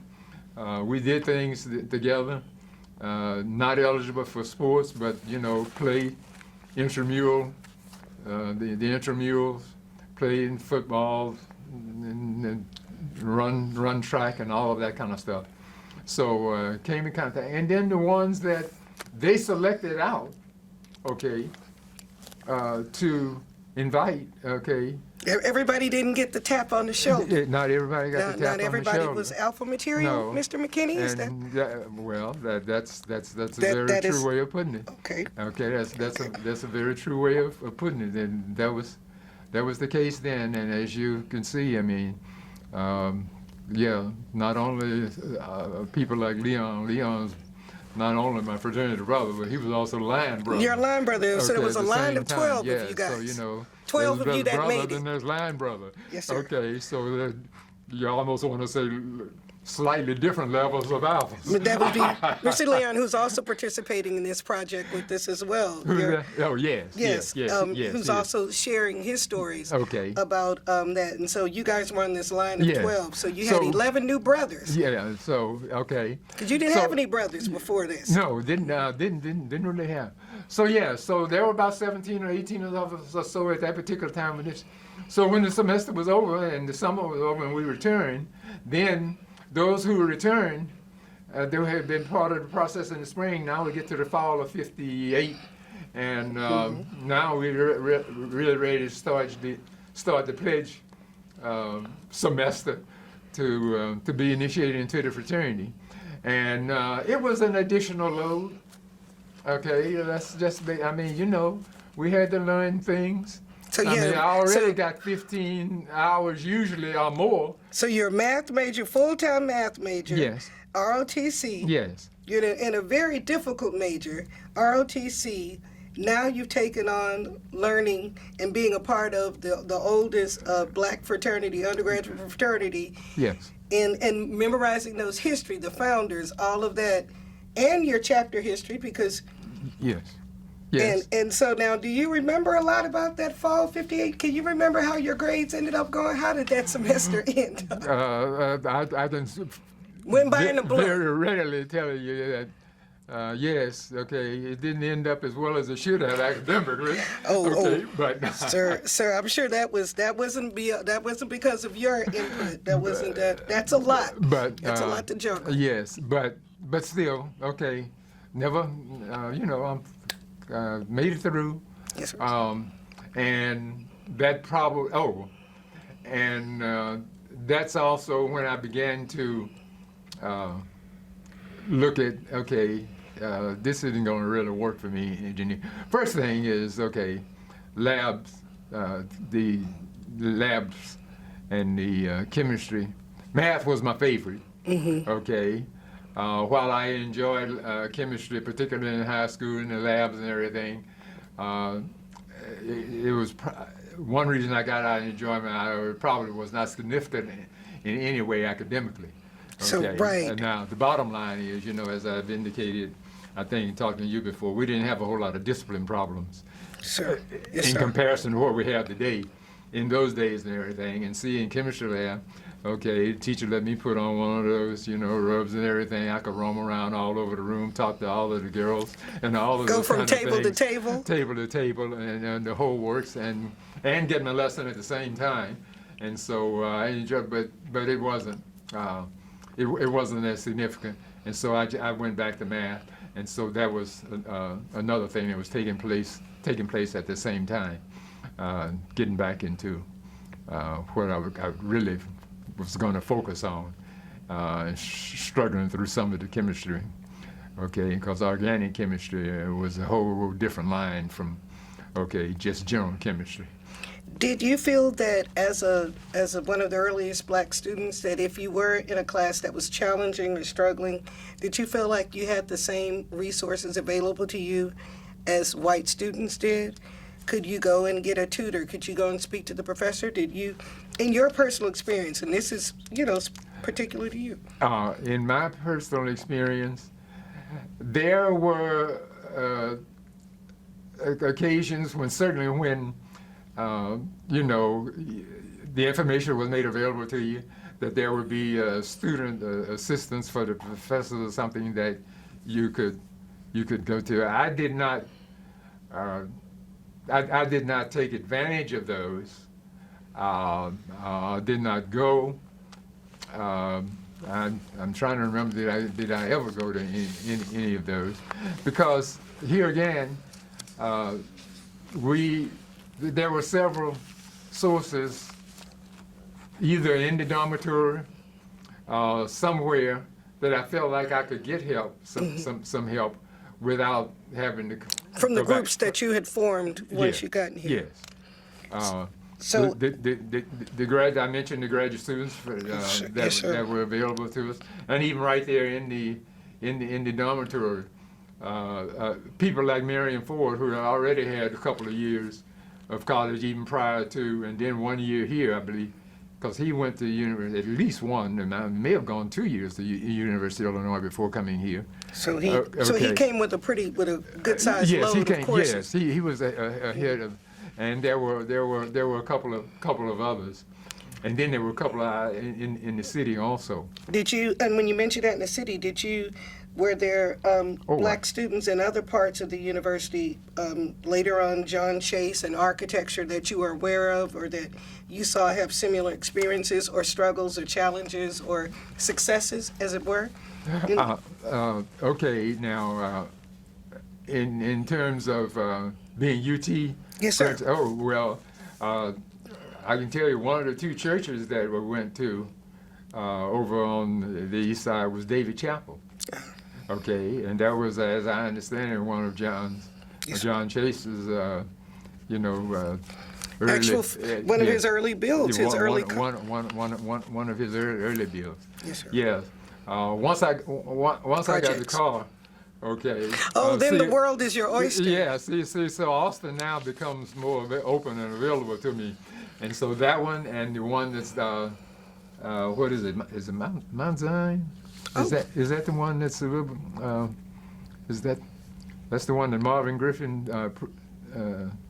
pastored here for a number of years? Now that one I'm not sure. Mount Zion sounds familiar. I'm not sure I know Pastor Marvin Griffin, sir. You may have me on that one. I want to say that if that wasn't the name, okay. I mean, I remember. But churches were some of his first commissions. Yeah. Now David Chapel was definitely Chase's. Yes, sir. Yeah. I don't think Mount Zion was, but that was one of the two places where I'd go to church, and since I had a car, usually 3 or 4 of us. Okay, right. I was going to say, I'm sure you were. I was. Yes. You were sort of the quasi entertainment. But now, as transportation, it also begins. It brings up another thing. Were your family ever concerned about you driving from Houston to Austin? I used to hear stories about the small towns that you went to, that certain people felt like you had to be careful traveling through small towns. Well, in 2022, sadly, there are places where you want to be careful. Yes. Traveling through. But so did they? Whether you ever? My dad, yes. My talked to about be careful on these roads, these country roads back then, before there was a 290 or yes. I-10 and 71? Yes, I was. I may have made reference earlier the instructions I got along with the car. Well, then, yes, those were some of them. And that little town that's somewhere there near Prairie View. Yes, there was another one that said something like, "Drive." Let's see, what was it? Drive fast, see our city or town or so wherever. No, drive slow, see our city or town. Drive fast, see our judge. Okay, that was, I believe, on the sign.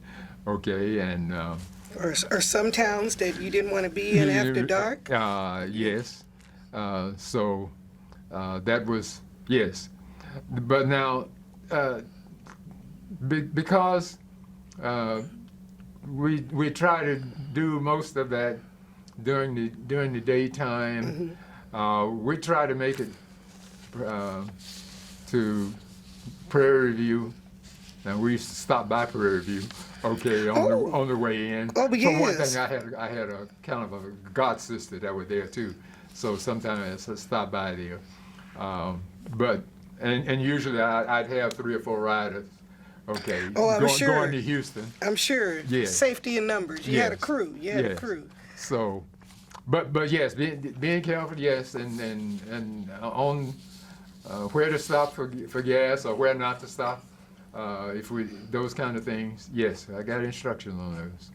Now, as you, when you mentioned some of the people, and you were here with some other legendary precursors, both for things that they did academically in the community, once you graduated, did you still have interaction or connection with those that you had studied here with, or did you all go your separate ways? No, kept in contact with many of them, and would come back here for gatherings. I kept in contact though with many of them. I've mentioned some of them. I can, John and I, John left before me and went his separate way to California and then somewhere in the Northeast, as I recall. But he ended up coming back here, okay, because of his health. Had essentially had to take an early retirement, and then came back here and got very actively involved with the university. Do you remember? So while you were here, you didn't have black faculty. No. Of course. But do you remember having any sort of interaction with maybe staff members, workers, be them cafeteria workers, cooks, custodians?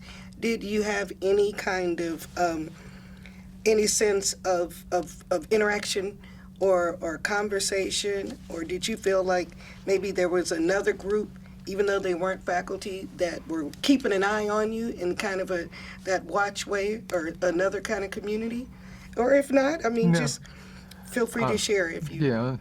I can't really say that I did. My schedule was such that I did some work away from campus. One of the fraternity brothers over at Houston-Tillerson had inroads into lining us up with job weighing tables sometime or something like that Oh, wow. on the weekend to make some extra money. Put a little extra money in your A little pocket. extra money. And so that, of course, having transportation, there were one or two, like, there were a couple of students, one student here at UT for a while that had another, had a sister out in the city and a sister over at Houston-Tillerson. And in fact, her, and later, it turned out her brother really was the one who actually got me, really I should just say got me my job with IBM. Because he pushed me into it. I had an attitude really towards IBM because it took me 3 tries before I got with them.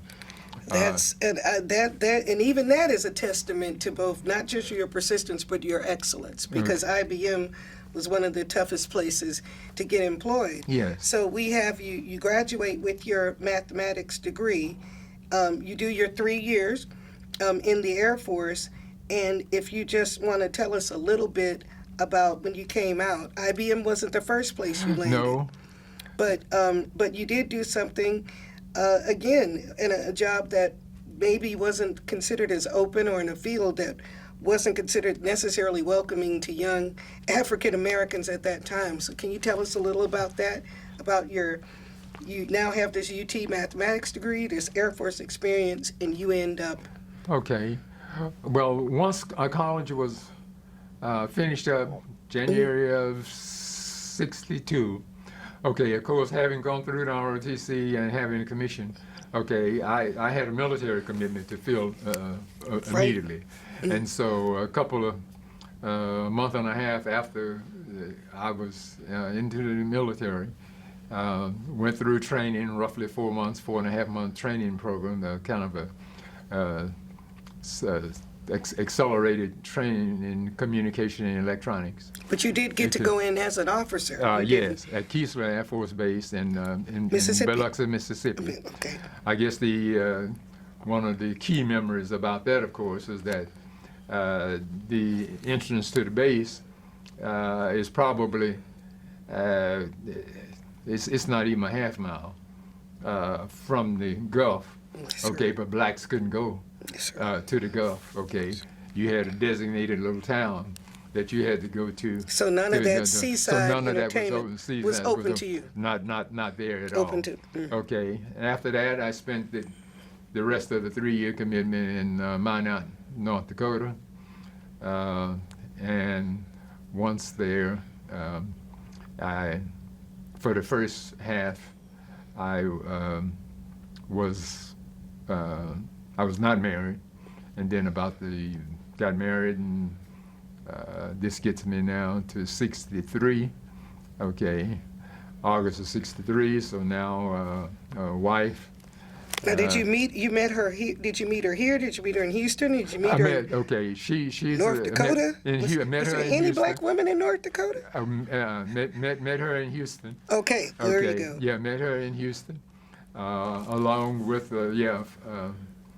another Willie Jordan, who knew her because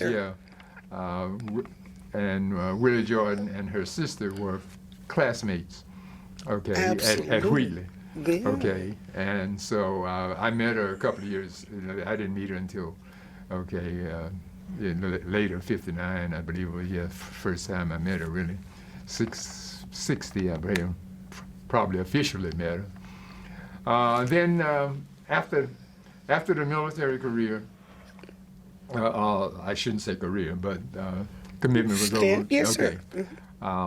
Then I got out and decided to, rather than pursue it as a career, even though I could not fly, I was offered a regular commission, okay, rather than the reserve commission, a regular commission, which just essentially means you can make a career out of it unless you do something to really cause you not to be separated. But I decided I wanted to get out and get into the computer field, and that's what I did. So I got out, and the first thing, Houston now being my hometown, I returned to Houston in the end of February in 65.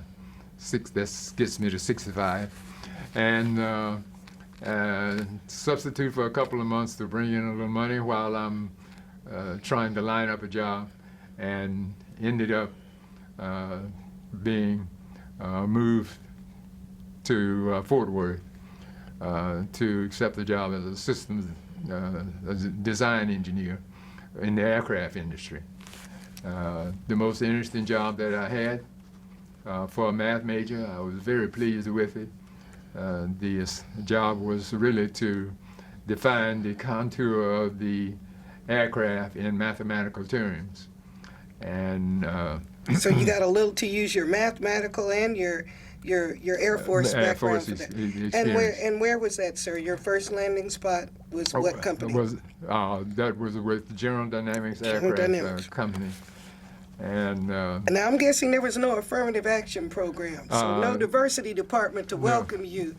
No, none of that. No, none of that. No. None of that. And So as I mid-60s Fort Worth. And yes, you're young. And I may have mentioned yes. It was I was believed to be really the first professional technical hire. As a full-time employee of General Dynamics, of General not Dynamics, a subcontractor. Fort Worth, General Dynamics, Right. Fort Worth, yes. Fort Worth, yes, at sir. that time, yeah, and not a contract engineer, but a full-time. My desire, and as you mentioned, so my desire to follow the computer field and to rise in that field. Came in the first group that I was in there, after I'd been there for roughly 3 years, and I had a desire now to get a different experience. And as I was struggling there, a senior engineer there called me aside one day and said, "Mac, I know what you want to do. I wanted to get different experience and move about and move up in the computing field, okay, data processing, we called it then. And he said, I know what you want to do. He said, but for the most part, unless you are in one of these managerial programs where they move you from department to department. As they Like a try to training prepare a program? training program or something. He said most people have to leave out and hire back in to the department that or what they want. And he seemed to have been right. And so I left that position, joined another little company that was by the name of Docutel that was beginning what turned out now to be the cash dispensing machines for banks. Okay. Wow.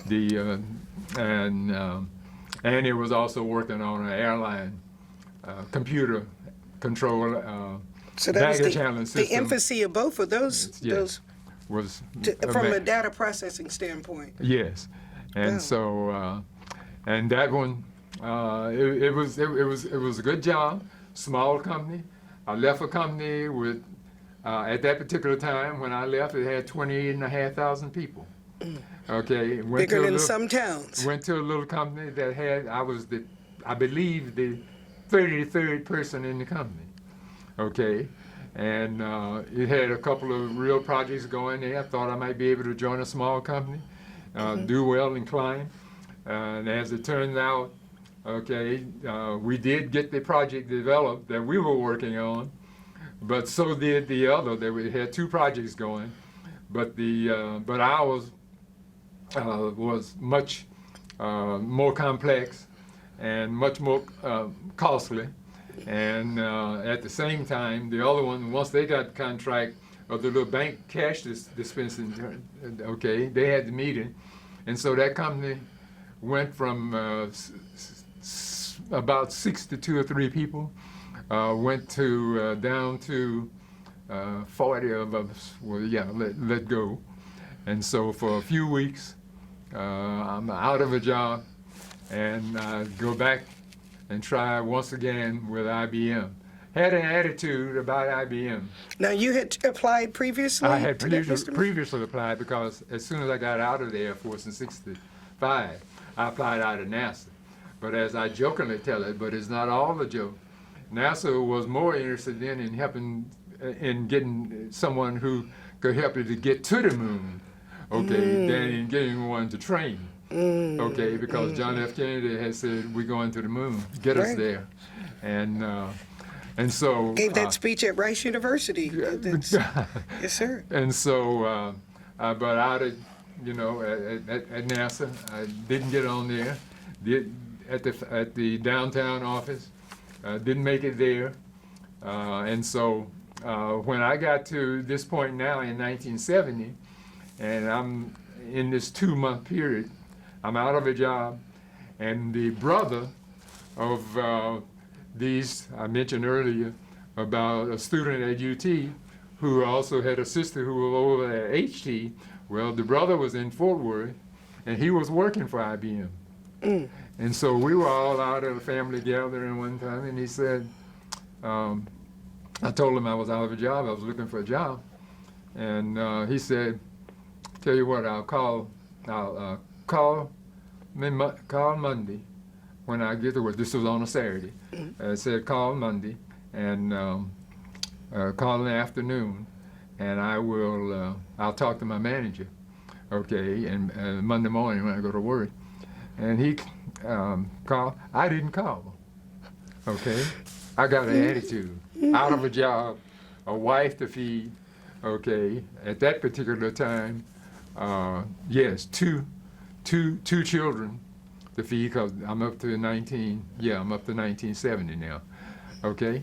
And a person tells you, call me, okay, I'm gonna talk to the manager, and I don't do it, okay?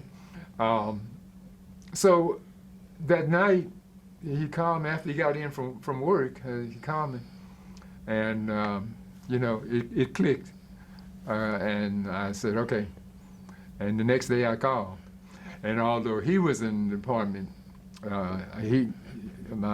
his manager, he got me an interview with his manager. His manager determined that, okay, I wasn't right for his department, okay, but the one upstairs on the next floor was the one. He sent me up, and anyway, I took the little test and was hired. And And IBM was one of the, at that considered being time, one of the most difficult places to get hired on, yes. especially for a person Yes. of color. And, But yeah.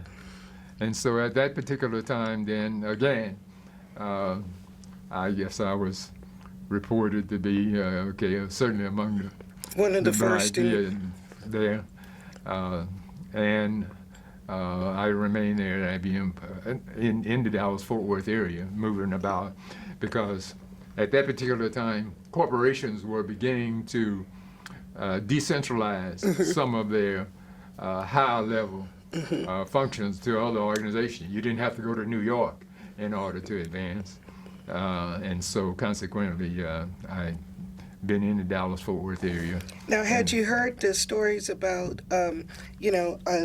historically we heard stories about John Stanley Ford, I believe, was the first software engineer, black software, one of the earliest black software engineers, and spent time at IBM and had a whole different suite of experiences. Now, granted, now this would have been years before you. Do you think that to some degree you were, I don't want to say intimidated, but did you think about or be struck by the thought that IBM, even though you had someone that you knew there, would be a challenging place for an African American to get there and thrive? Or were you confident? Were you concerned? Were you reserved? Just I was confident that if I was given the opportunity, I could succeed there. I guess I just had that confidence that if I really applied for myself, if I really set my mind on something to accomplish, and then I believe if I put my best into it, I can do that. I did not know about that particular background and information at that particular time. I did hear and learn about some of it afterwards. But the main thing that I knew was that it was then, at that time, the king of the hill as far as computers were concerned. Sure. And it offered gave birth to a whole industry. Good opportunity. I also out in California, because I made that choice, and out in California by this time I had a couple of acquaintances who I knew were doing well. In fact, at one time, I think he's back somewhere here in the Austin area now. There's another UT graduate who was out in California with IBM, but keep in mind when in 1962 when I graduated here in Austin, Austin didn't have any. There were no jobs in the industry for all these UT graduates getting out, black UT graduates anyway. Yes, sir. Yes, sir. See, Understood. That's important to remember. None of the technical companies, the IBMs, You couldn't and all take of your those degree were and here. just go downtown. No. I mean, the government, the university, the state government, there were one or two small companies. I think Traco was the name of one that started up in here, and one of them, somebody, maybe even been, if it wasn't Lonnie, someone did some drafting for a company that started up. But these technical, all of that was later. Austin was not a technical hub at that time. So you had to get your degree and head elsewhere. And for blacks at that particular time, it was usually north or west to find jobs. In my particular case, several others headed that way. Okay, but I had my military commitment to fill first. Okay, so I couldn't go directly. So I had a job. Okay, the military. Okay, others went out. And when you talk about, there was one other a black that you knew at IBM on the West Coast. What did one other Alvin UT? used to happen to have been the name of that one. Oh, okay. He's a UT graduate. Yes, sir. He's somewhere here in Austin now. He returned here after his IBM career was over. If it wasn't over, I mean, he was winding down because there's an IBM facility here now. But see, when he graduated, there was no IBM facility here. And he was later in the 60s after I left. After you left. Yeah. So what do you think your UT degree meant? And if you've touched on this, if you don't mind touching on it again, in other words, you bring this bachelor's degree from University of Texas, the flagship university certainly Yes. of the state. Do you think that gave you part of that confidence you may have talked about, that in terms of your qualifications, in terms of maybe they wouldn't have been as welcoming to you, or maybe certain doors wouldn't have been open to you, but they couldn't argue that you had this piece of paper, this diploma from a university that they know was not prone to just hand it to you? Yes. For any reason. Yes. Can you talk about that, or do you have any feelings on that, sir? Yes, I do have, and I do believe that the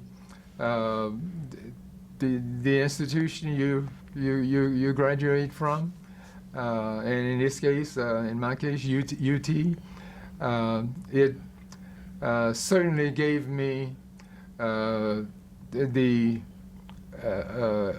some hearings, some interviews that I would not have gotten otherwise. And once in the interview, so to speak, I'll just use the interview as an example. We didn't have to spend a long time talking about the background. I mean, you got the degree, it's in the subject matter that we need and everything, so we can move on to talking about the job without spending any extensive time there. I mean, what were some of the key courses you took? How did you, it was just, those kind of things just weren't out there. You had something, there was a familiarity. A familiarity with it, the reputation, so it's assumed. I almost going to say that it's assumed that if you are from UT, then the quality of the education is there, and so it's yours to keep or lose, so to speak, as they say in basketball. Yeah. You talked a little bit about your wife, and your two kids, your two beautiful daughters. You said, talk a little bit about what their backgrounds were in terms of education. You talked a lot about what your father imparted to you, and your mother imparted to your stepmother. Yes. As well. Can you talk a little bit about what decisions and what advice or what influence did you have over your daughters? Tell us a little bit about what they went on to do or study, or what you shared with them based on your experiences here at UT. Okay. That's interesting. My daughter would like As to be... a proud father moment? My daughter would like to be sitting here listening to this now. We can call her in if you like. So that's... my older daughter, who's here with me today, Kimberly, she is a graduate of Texas Southern University. The Texas Southern University. The Texas Southern University, yes. Heard a little something about that. Yes, and her major is, yes, she was in business, generally, and she is married, to another Texas Southern University, by the way. I have a son-in-law also. It's quality marriage. Quality marriage, okay, and they're the parents of my 3 grandsons, one of whom is here with me today also. And she was, a combination of mother and teaching in the Fort Bend Independent School District, and kind of stayed with the schools for a while there so that she could get her sons into the schools that she felt were best for the goals that she wanted to see them, and which ones attend the whole works. And then my younger daughter is the one that I can share, I guess, a little bit of experience with. She's a SMU graduate in performing arts, and she started ballet. She was a professional ballerina for several years. Wow. And she started ballet. Being another type of trailblazer, see? Second generation trailblazer. Yes. And she has I shared the time with my wife and taking her to all of these performances, rehearsals, and all of these kinds of things. And she moves on up into high school and still going 4 times a week. Seemed like dancing and etc. Ballet life is and intense. I remember sitting in the car one day while she was at her ballerina, a dance ballet practice, that I said to myself, no science, scientific, no math, no major here. Any high school, she may have been junior that year, maybe. She wasn't driving, so I still had to take it, so she hadn't got a license. But the bottom line, I remember sitting right outside the TCU building that she was in and said to myself, so she really loves this stuff. And, don't try to influence her to get into something that promises more money, something like this. Do what you love, major in what you love. I remembered those words. Those words that I had gotten. Did they come back to you? So they came back to me. Okay. Yes, that's Wow. the point. And so, and as it turns out, and so we supported her all the way. So she finished up, danced professionally for about 6 or 7 years.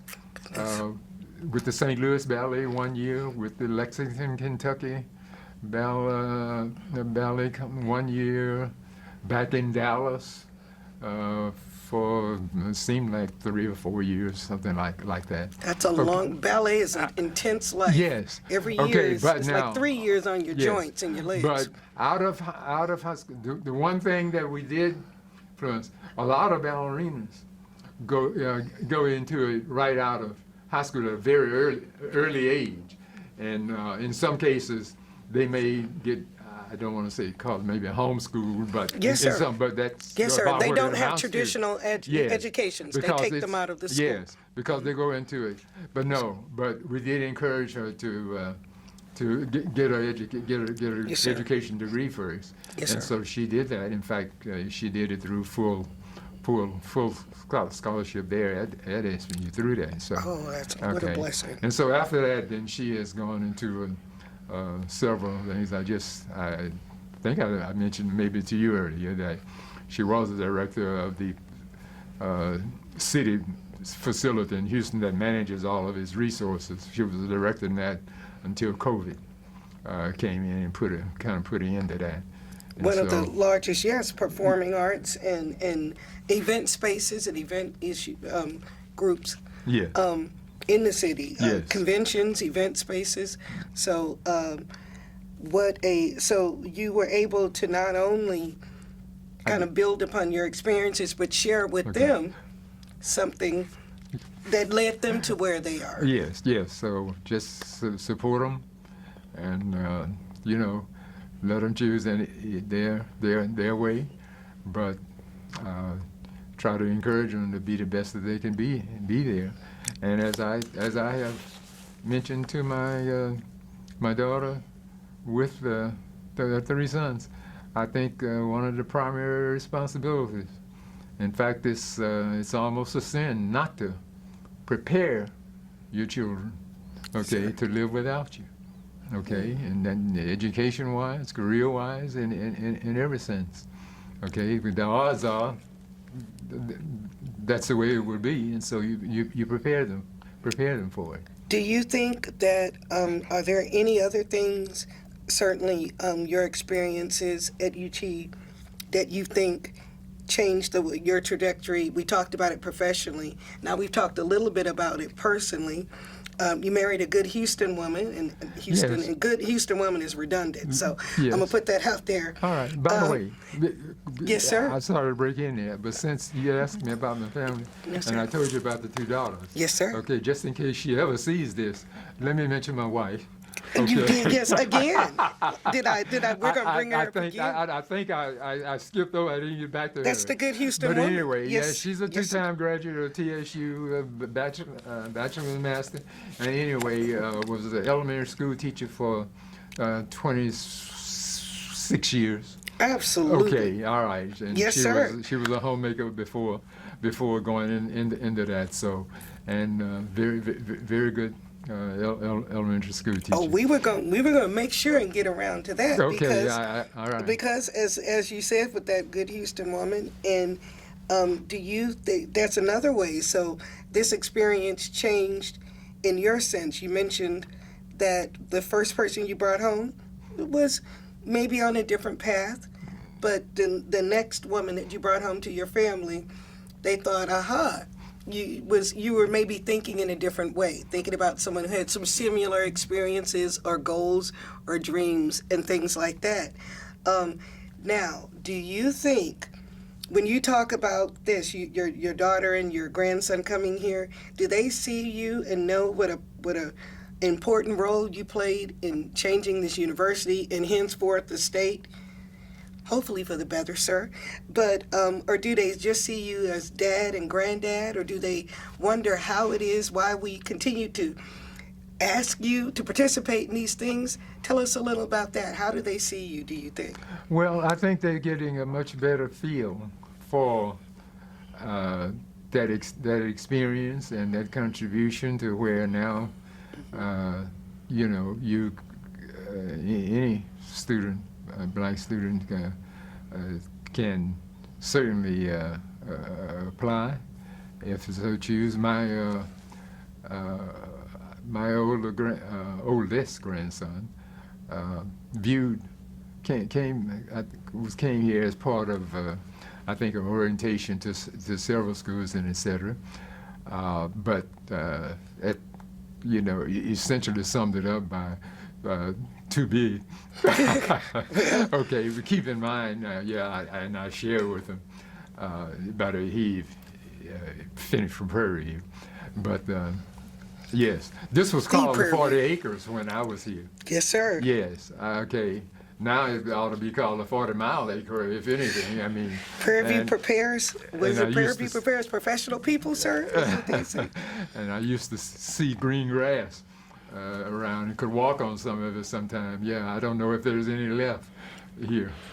Now, do you think when you talked about the second generation, the third generation coming after you, is there any message that you'd like to particularly leave to students coming up or students trying to make a decision about where to go to college or what could be the ramifications? Do you have any advice for people trying to make the decision on what's the right place for my child, or for a student trying to find the right place for themselves, based on your experiences?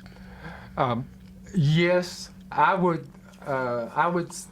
say to a student, and in fact, I did say that to a particular church member who came here and has graduated from here, and I believe is out of law school now, out of the UT Law School, and I've lost contact as to know what he's doing here. But I remember in particular saying this to his father, and maybe in a brief chat with him. But yes, it is true. It is a huge school. But it is also true that there is probably few, if any, of the schools that have more resources available. Absolutely. And if you get in there, okay, and can take advantage of it and utilize them, then it offers the opportunity.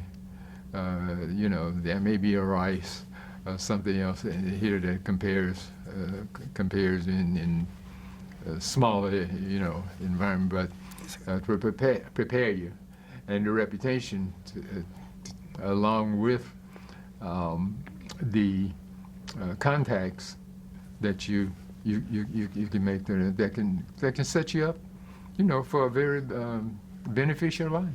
And that's as true, do you think, in 2022 as it was in 1962? I think it's more so. Even more Because see, so. there was nothing like 60 any of years. this kind of stuff. That's amazing. Nothing like it. Okay, nothing. No, yes. I mean, not even. Then the only other students you saw. Okay, because there were roughly a couple of hundred or so of us. The enrollment at that particular time was generally 20,000 students, 16,000 undergraduates, and 4,000 graduates. Okay, in the 1957, Yes, sir. 8, 9 Yes, time sir. frame that I came. And Yes. that was huge. Yes, and you might you see you pass one because a lot lived out in the city. I mean, other places they weren't on part of their own campus community, but it helped me to forge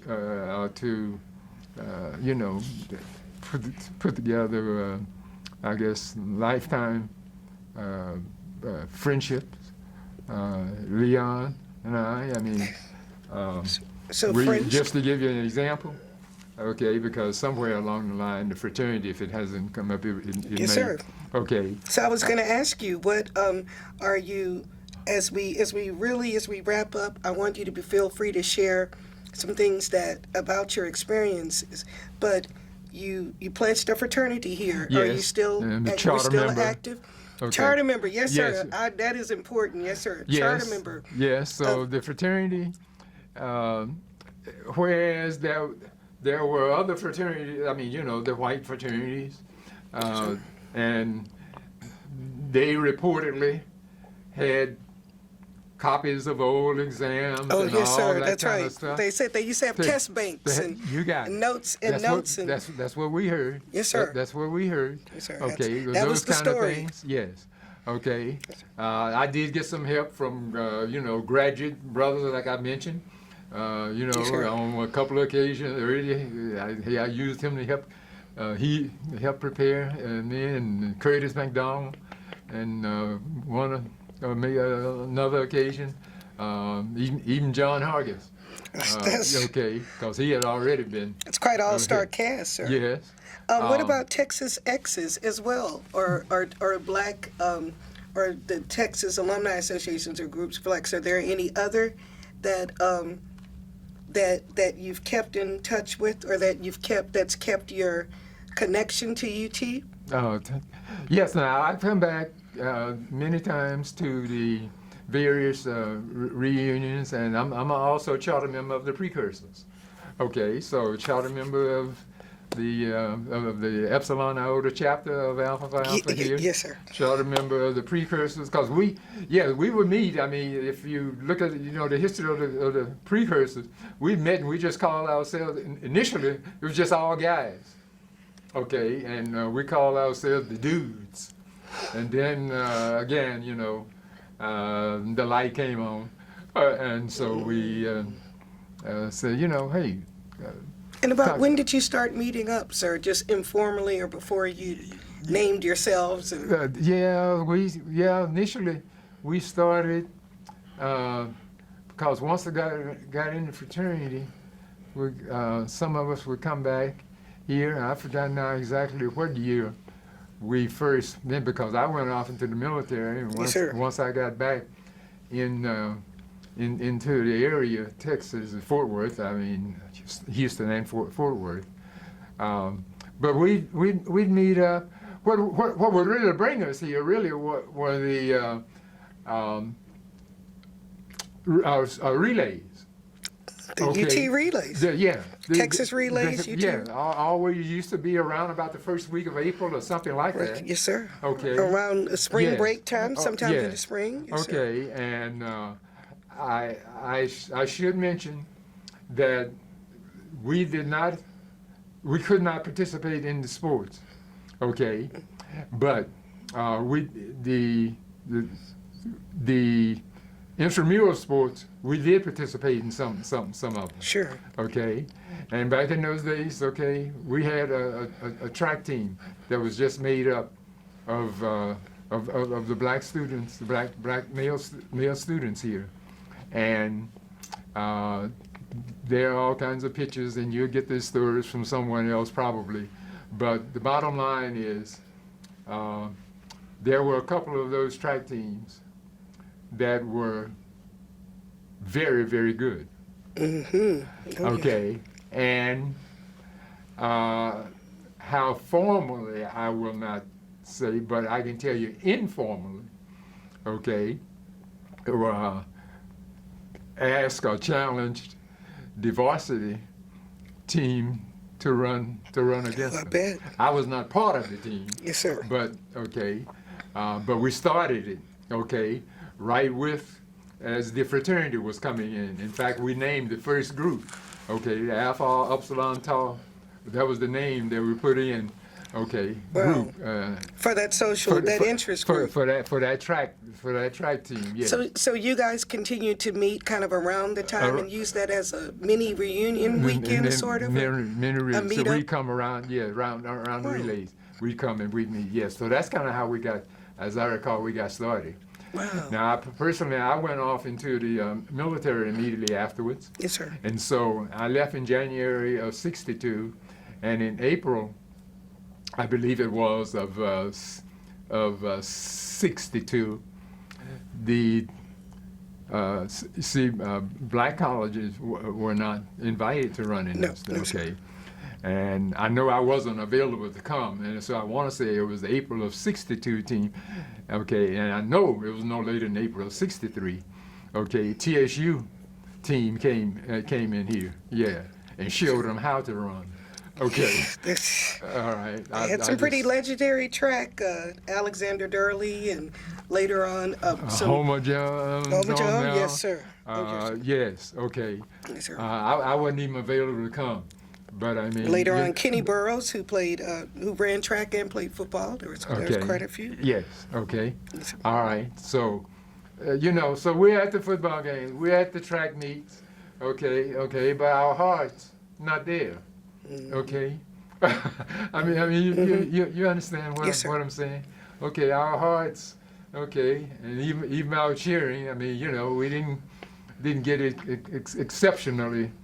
While during the cheering, I mean, after all, I mean, we are in this environment. You're sitting out there, 1,000 of them, and but still, and I'll since you've invited me to speak about, I was frequently disappointed with the University of Texas, my alma mater. Okay, seemingly being last or very close to it, of taking actions that led to the integration of this university and making things open to blacks.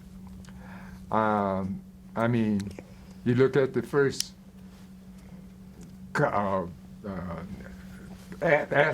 scholarship athlete. Okay, my daughter's alma mater, SMU, Jerry Levine. Yes, sir. Okay. Absolutely. And he wasn't actually the first one to play in a game. Okay, John Westbrook at Baylor. Yes, sir. Because the game was an evening game, afternoon game, and Jerry didn't play until night. On that same day. Yes, that's a legendary day. Yes, sir. Yeah, okay. And if I get into this is somewhere I'm sure somebody. No, yes, sir. But Yes, I'm sir. just recalling it now from my 81-year-old memory, okay, which isn't nearly as good as it once was. But that's the story. But then, as I try to be more open and objective in all things that I'm involved with, there were some, I'm sure, who were going to say, okay, but it's right there only, what, are we 8 blocks from the Capitol? And all Yes, of sir. these Politicians who've putting in quite a bit of the money and restricting it maybe in some things they would like to do, but unable to do without suffering the consequences of the, politicians. That hopefully had something to do with it, because it caused me this disappointment. Okay, but as time goes, pass on, and when you see the kind of actions now and the things that are open, and the organizations and facilities that you have here now to at least try to help those such Yes, as sir. the young church member that I was talking about, come here and take advantage of and utilize the facilities here to help them to become the best person they can be, then Hopefully, that's, projects like this will also be another resource. yes. The statues and etc. Oh, none of that. Okay, yeah. That is, and that's one of the things. If you want to talk about as you wrap up, any hallmarks of your life. I know some people say I watched a first African American president be elected, or I saw it now. Hopefully, they'll be able to say we're going to see this African American Supreme Court justice female. After your frat brother Thurgood Marshall, cannot mention him. Are there any more landmarks that you'd like to see, or hallmarks, important steps you'd like to see at UT? Well, I may not be as aware of the things that are going here and on here and what's available, planned, but I'd like for UT to be what it was when I mentioned, okay, a little bit earlier, that back when I came to UT and everything, when you said UT, that was it. It was understood that we were talking about the University of Texas in Austin. Absolutely. DUT. Okay? UT. DUT. And so I would like for UT to be, okay, DUT that I think it can be, okay? And I believe it has. I mean, I don't know where it stands now. I used to hear that, hey, except for Harvard, we had more money than anybody. The Permian Basin and all of the funds and everything, okay? Permanent University Fund is a mighty endowment, sir. Okay. And I don't know all the details about how it's controlled and et cetera, but I do know this, okay? That alone essentially says that really there's practically no kid, okay, and certainly no minority kid who is capable and able, with the academic requirements and everything, to want an education and not get it, okay? And quite frankly, in this country, okay, not just in this state, but really, essentially in this country. I mean, a minimum of 2 years, and certainly there's no reason 4 years can't be education. I don't even know, but when I walked into a school, and I think it was the junior college, well, it's called community college now, Tarrant County Community College in Fort Worth. And I walked into the bookstore, and I think I saw $170-something textbook. $170-something. Yeah, there's no reason for a textbook in this country day and age to be charging a student. Not with all the technology, the computers, and of course now, I mean, so we can get there, but there's more power in this than there was in that whole facility out there. That That sent mainframe? the man to the moon. Yes, sir. There's more power in Yes, this. sir. And so a student shouldn't even have to pay for a textbook. You understand what I'm saying? Yes, sir. Open Okay. source books and Yeah. those steps, and Yeah. digital books and e-books Yeah. are certainly, Yeah. Yeah. they lower the barriers. Some people feel that there are several barriers. The cost right now, certainly of school, the cost of tuition, housing and a meal plan, far outweighing the cost of tuition. Yes. It is. Those are some concerns. So, Okay. is there anything you'd like to share to students coming in, be them graduate or undergraduates? Right here, we have them. One great thing about this project is that it's student-driven. What would you like to say? What lamp would you like to light for them? A torch would you like to lead them with?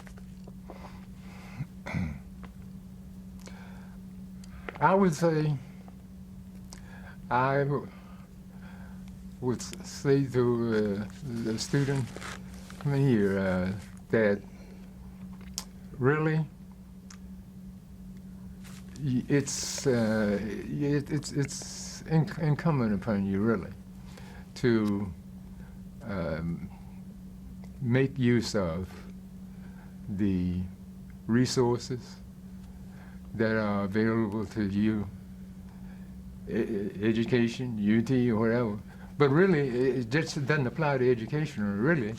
As in particular, those who have been successful in some way and in a position to help others in some way or another, to then that's your mission.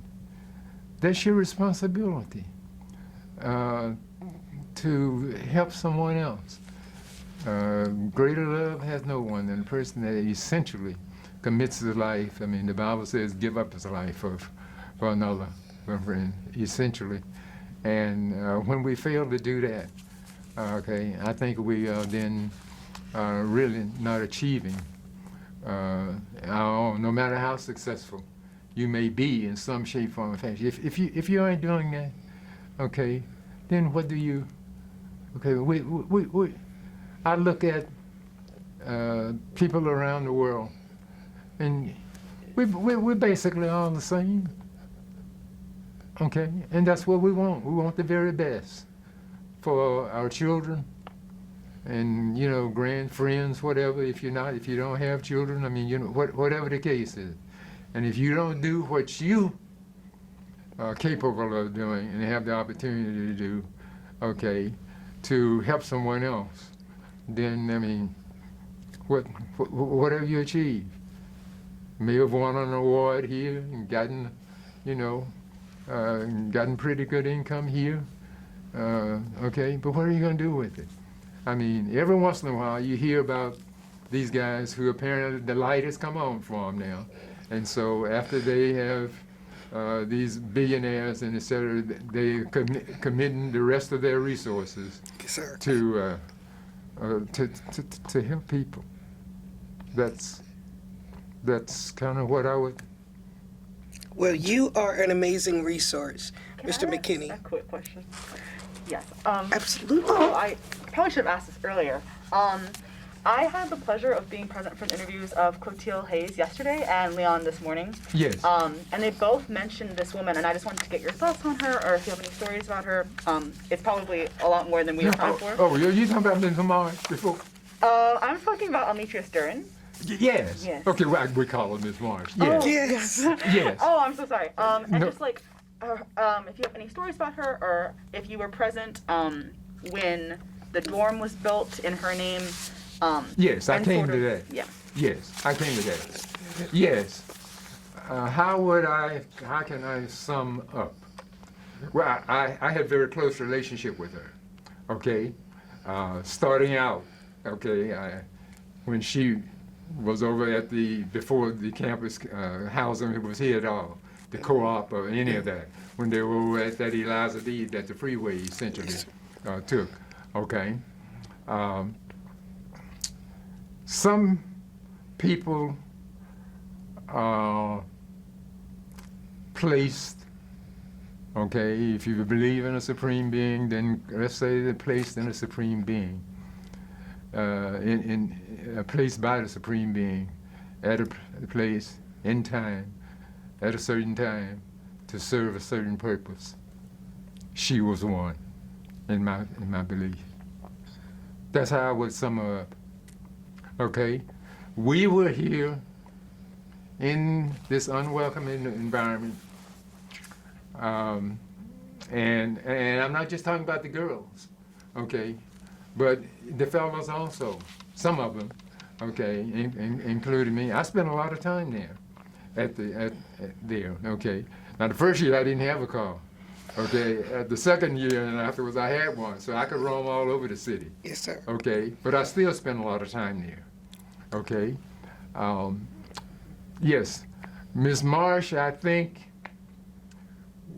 was another one of those that, in whatever way, she could motivate and help you. She did, to such an extent that you felt like that if you didn't make it, you'd let her down. Okay, and you didn't want to do that. Okay? Now, if you were going to ask me a specific question, I'll ask, but that's I not just the- wanted to hear your thoughts on her. Okay. Because I know she had a huge impact on a lot of students, especially then. She had what? A lot of impact on students, especially during that time. Yes. Okay. So yes. Now I can share with you. Okay. Yes, I Amber's had- got some more good questions. She's being shy, but she's got some great questions. Yes. No. Yes. I spent some time over there. I love to play cards. Okay. And so we go over to, once they got on the campus over here at the Whitest co-op. Co-op, yes, sir. Then I spend a lot of time over there looking at TV, watching baseball, which was my favorite sport. That's the only sport that I tried to play a little bit of in high school. And then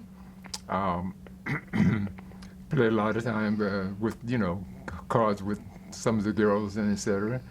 I could call Miss Marsh and say, Miss Marsh, if, something we need a date for, be it a fraternity activity or something else, okay? Miss Marsh, who's there that's not, okay? I need a date. Tell me who's there, or get me one, let me know. Okay? Of course, if I was over there and hadn't eaten and there was food that I could eat, okay? Once I got a call, if she needed something, and I could run a little errand for her, or even one or two occasions take her, okay, to do something, okay? So that's the kind of relationship I have with her, okay? That's a great question, because I thought he would mention when I was asking about other people that might be an influence, but you don't lead the question, you let the interviewer go where they go. Yeah, all of the accolades and whatever, okay, they're still not enough, and just so natural. I mean, with it, I mean, you just whatever you need, and I'm sure it's pretty well known somewhere and everything, like kind of like what, give Alnita away to Paul or something like that, the parenting. I mean, they're married. What have you heard? You're familiar with Alnita and Paul? I said, Yes, sir. Yes, sir. okay, Alnita and yeah. Paul was one of my line brothers. Oh boy! Wow. Okay, that's Paul Dunn. yes, sir. That was a mighty 12 of you guys, then, weren't they? Yeah, Paul Dunn. That is, and I mean, And- people like that. And really, yes, and I believe that, yeah, that's that same. They came up about that same time. I mean, how as Alnita was coming here, I guess the register, Paul just kind of happened to be, I guess, guide them to the, some point. Yes, okay, but Yeah. And you were at the event at the dorm where they named it after her and Yes. they had a tour. yes. How was that? How was that? Oh, outstanding. Okay, first of all right, I don't care who else has given, and if, plenty of millionaires, billionaires are probably given here at the university and everything, but none of them are deserving. Okay, they just had the resources. Okay, none of them have made the kind of contribution as she made, a more deserving contribution. Okay, in opening up this university and serving and helping students, and sure they were minority students, but they're still students of this university as here. I don't care where the rest of them were. Okay, because even if they were in some other dorm and had that kind of relationship, they were in a dorm that was open and available to them, and the university facilities were available to them, okay, and etc. You had to make their own life, okay, at Whitey's. It had to be the church. It had to be the social center. Okay, none of the boys' dorms could serve that purpose. Okay, it was, so that's what I mean when I say it just wasn't the girls. It was also the boys. Because, you know, a lot of us spend time over there because that's where the girls were. That's where we were going to spend some time. But you know, she needed that kind of The heart and also. soul, Yes. I've heard people say, so Yeah. to speak, of Yeah. the campus for. I remember sitting there watching what year was that? I want to say 1960 World Series, whoever it was, it seemed like a home run to offer it. But yes, so I'm just over there sitting there just coming back because baseball was my favorite sport, and the World Series used to be played in the September time frame, late September and early. It didn't go as late as it does now. Mm-hmm. And in terms of what she did for Black students during that time, can you tell me a bit more about the precursors and what your mission is? Because I know it's like about getting more Black students to come to UT and making them feel more welcome, but can you explain that in more detail, since you were one of like the founders? Yeah, well, early on when we first got here, I mean, one year when we really got this thing started, I remember, okay, I'm trying to remember what the specific activity was that was going on, but we were here on one of those, just, you know, annual get-togethers centered around the relays and getting together afterwards, and there was something going on here, and some funds were being raised, something by the Black students, and so we just all, you know, just reached in our pockets and got as much money as we could, and yeah, for the project. And I can't describe to you specifically what it was, but the purpose, yeah, not only encourage and support Black students in any way we can, but yeah, faculty, because we had no faculty, okay, and then other opportunities to do anything that will in any way enhance the experience of the Black students while they're here, and also to provide, I suppose you would say, encouragement that no matter what they may be facing, okay, some may have gone through whatever it is before, depending on what it may be. Some of us, and can in some way or another be a source, and then those who have risen to some positions where they can be helpful, be a, you know, a source of, I guess I would say, support, and in some way or another help in any way that we can. That may not be in line exactly with what it says on there, but that's the way we started out. But in the sense that when we were here versus now, there was nothing like that to draw upon, and so we had to make our own. Now, let me give you an example of social, for example. Okay, once the fraternity, even maybe before, but certainly once it was here. Okay, still nothing open socially for the Black students here, but there was a particular fraternity brother in Austin who had if we wanted to, he had a house with a huge den, a nice facility and everything. If we wanted to have sponsor a social event and have okay, he and his wife open the house up, leave. It's yours. Okay.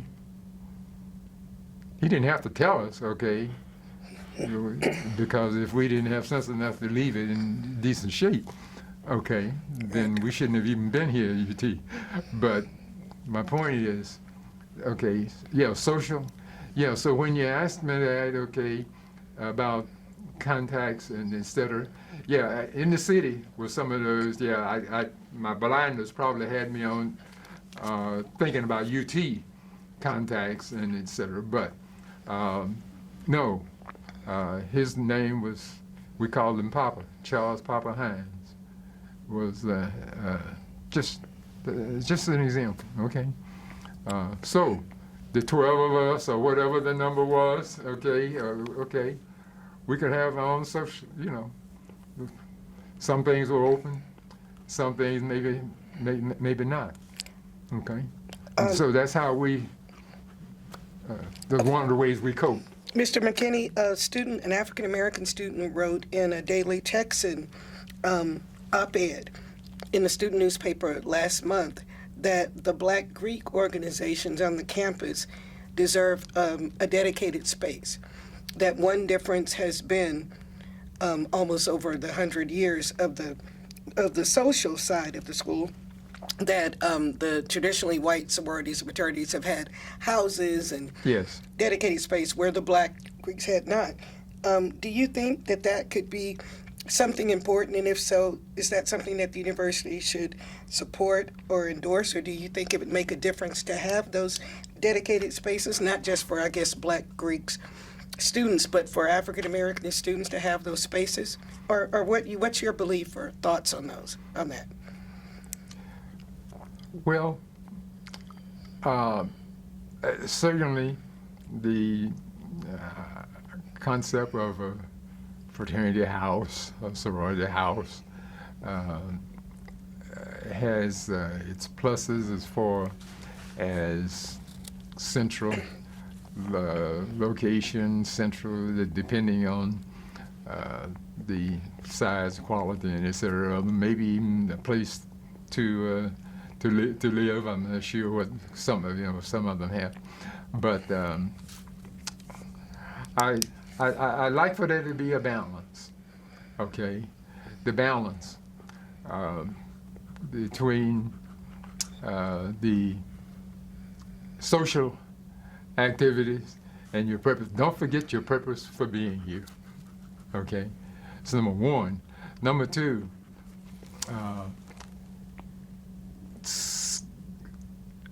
Black Greek letter organizations, and I mention them only because that's what I am and part of them familiar with, more familiar with, have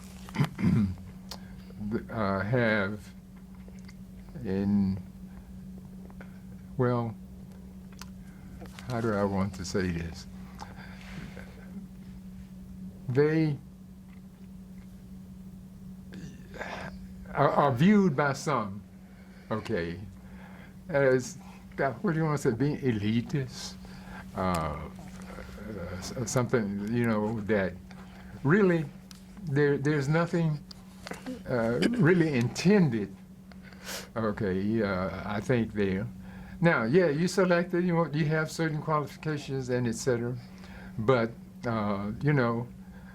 since I am an alpha, I can tell you, manly deeds, okay, scholarship, and love for all mankind. That's what I always say.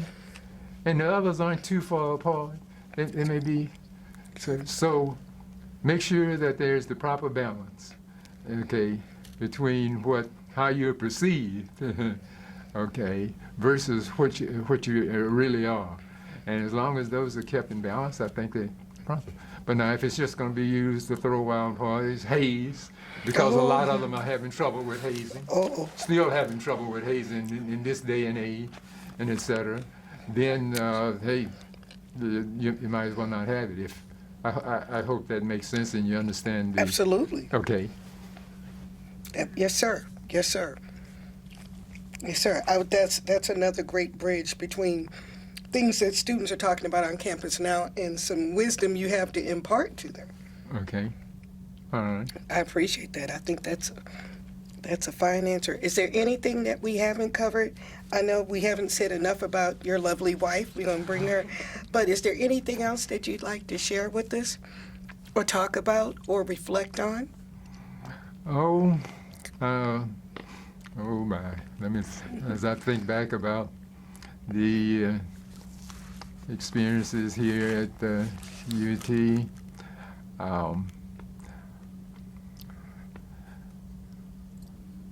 I guess one of the things that I may not have mentioned, but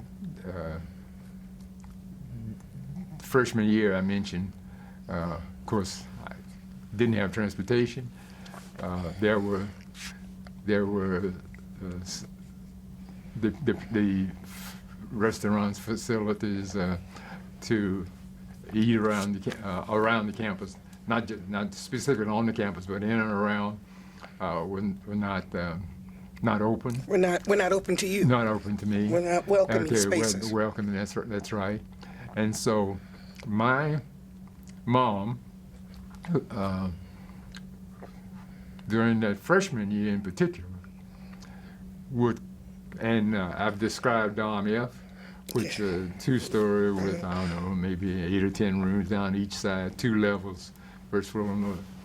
She would cook food, and she and my father would drive from Houston here, and whoever was left that wasn't out on the week on the Sunday, because Sunday even some of the on campus facility the dining halls would offer breakfast and lunch or just brunch, but no Sunday night meal. Yes, okay, would cook meals and bring them here and prepare meals. Okay, and my mother was an excellent cook. Enough for other students, not just you. Not just me. Oh. No, she came here, and the second floor, because that's where I was on the second floor. They knew about it. Okay, the first floor may not have known about it as much. Yeah, but she feeds the entire second floor that if those were there. Okay, so that was another way of just hey, okay, that we made it. And some, yeah, I'm trying to think who. Because we were in different dormitory, where we live, people like Leon, he was in a different facility, so he didn't know about it.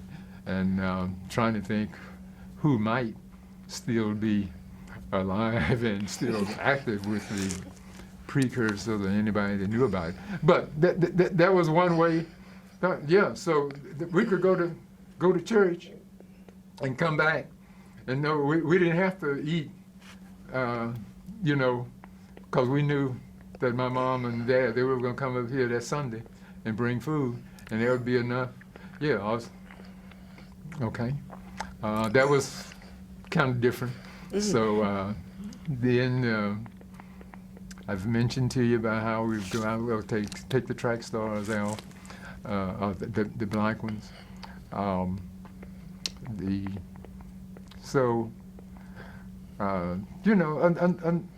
A number of other things. I can tell you that on one occasion, somewhere there's a little town called Dimmitt in Texas.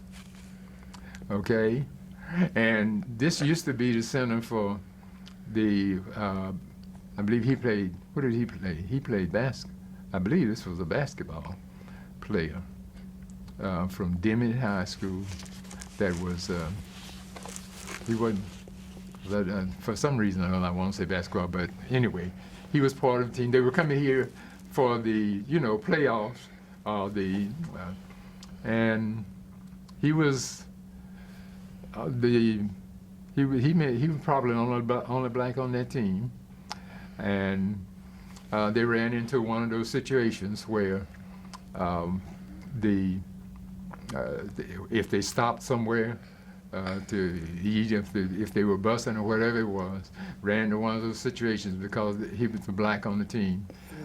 They didn't want to serve him in the same place or location. Maybe he was going to have to go somewhere different to the back or different room or whatever it was. But the team stood up for him, and whoever the leader, the captain of the team was, or whoever started, of course he was star of the team also. But whoever it was, I'm trying to think now. Later, that player got his education, went on up and ran for some office. Okay, I'm a bona fide Democrat. Okay, but he was a Republican. Okay, but I voted for him. Okay, because of what he did way back then. Okay, in that day. Okay, and at that level. Okay, high school. That was his position then. Okay, the team position, and in that whoever that particular White Star was on there, that led them in taking that position. Because I have to look hard at Republicans to vote for them, quite frankly. Okay, I'm having trouble calling his name. It was Dimmitt High School, and the black fellow that went on, he went on to play professional sport in that one. Okay, whatever the position was. You know, I used to could vote if I wanted to. I could vote a straight ticket, just up here and there. But I went down. Okay, you appreciate that kind of stuff, and I don't even know if he was worth my vote then. Quite frankly, for the most part, you understand what I'm saying? With his political views, I hadn't heard anything, so I had any reason not to. So I made a point to do that just because of the position he has taken in that. So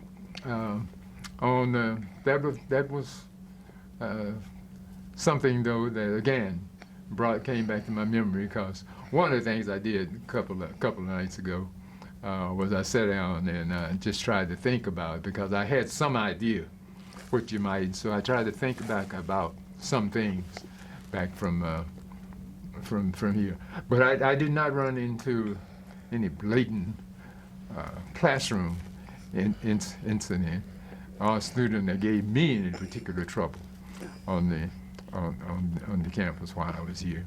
But do not take that to mean in any way that it didn't happen. Yes, sir. And of course, not being the sports integrated at that particular time. I feel like even though I attended some of the games, they used to call it a blanket tax. I don't know what they call it. That term probably doesn't even exist. But anyway, that was the extra that you paid for getting the athletic, to go to all of the athletic events, get the yearbook or whatever that you wanted. But the UT sports and activities, while you pulled for UT when you didn't have any other reason not to, but in so many cases, because I came the same year that Darrell Royal came. Okay, Texas record before 1957, the year 1956. If I recall, it was 1-9. Okay, 1-9. Darrell Royal came in, and I believe the first year was 6-4. I'm not sure. I'd have to check it and see. But he made a big difference. Okay, but it took all the way to the last one was 69 or something, I guess, when he won championship or so. Because Southwestern Conference. Okay, yeah, and then it just took too long. Now, whether Darryl was that kind of person, okay, versus, you know, like I said, high-ups, the politicians, the pressure. I try to be open and objective, okay. I would like to believe that there were instances when there were people who were not in agreement, but I guess didn't have the power, didn't have to do much about it. But and so, in a way, it leaves you feeling a little bit like I still didn't get as much out of the experience as I could have if it had been more open. You understand what I'm saying? I didn't get as much enjoyment out of the football games, okay, as I did. I didn't hate them. I didn't want them to not win, but I mean, you know, it's pretty hard when a C.R. Roberts, a Mel Renfro, who played. I believe it was Oregon at that particular time. I believe someone came in here in his college days, wherever he was. Okay, football players used to play both directions, on defense and offense.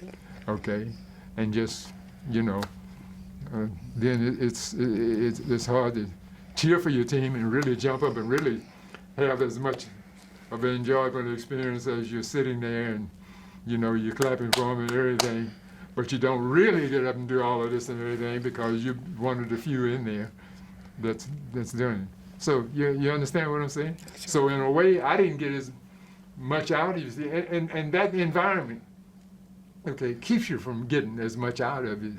Yeah, and it probably, I'm giving an example of athletics, but it applies academically as well. I mean, if you have a bad experience because of a racial situation academically, okay, it could.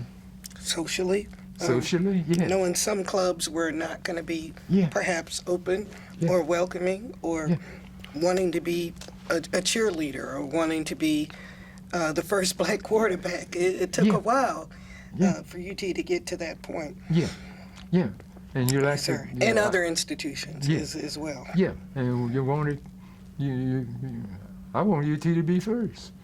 Okay, I mean I love it. I just don't like some of the things that it did then and probably still doing in some cases. It's like family. Sometimes you love family even though you don't like all the things they do. Yes. Okay. Yes, sir. All right. I don't know whether I answered your question or not, but... Yes, you did. 100%. Okay. All right. You have to... Awesome. My last question was going to be about the football stadium, but you covered that.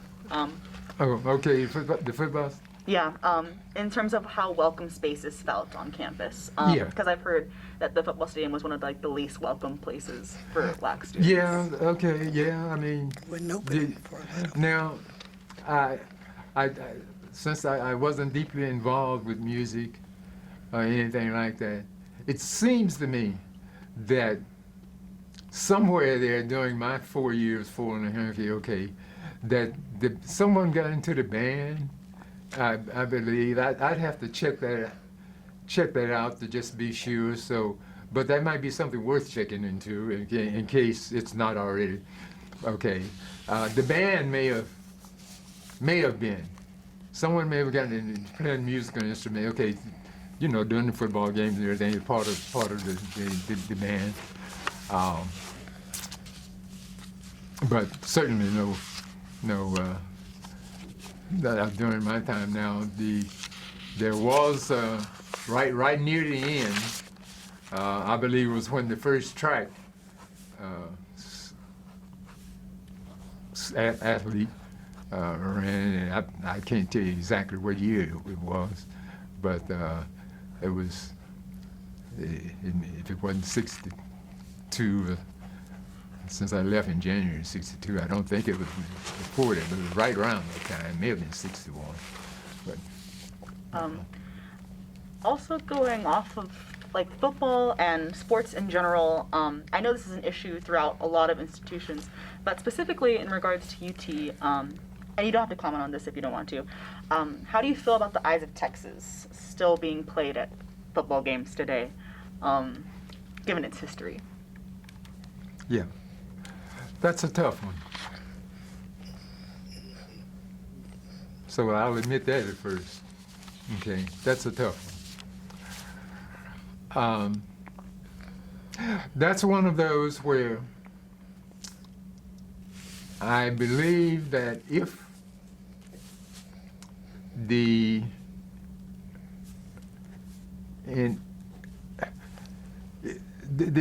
situation, okay, is fully discussed, debated, acknowledged,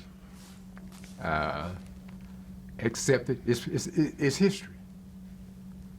It is history.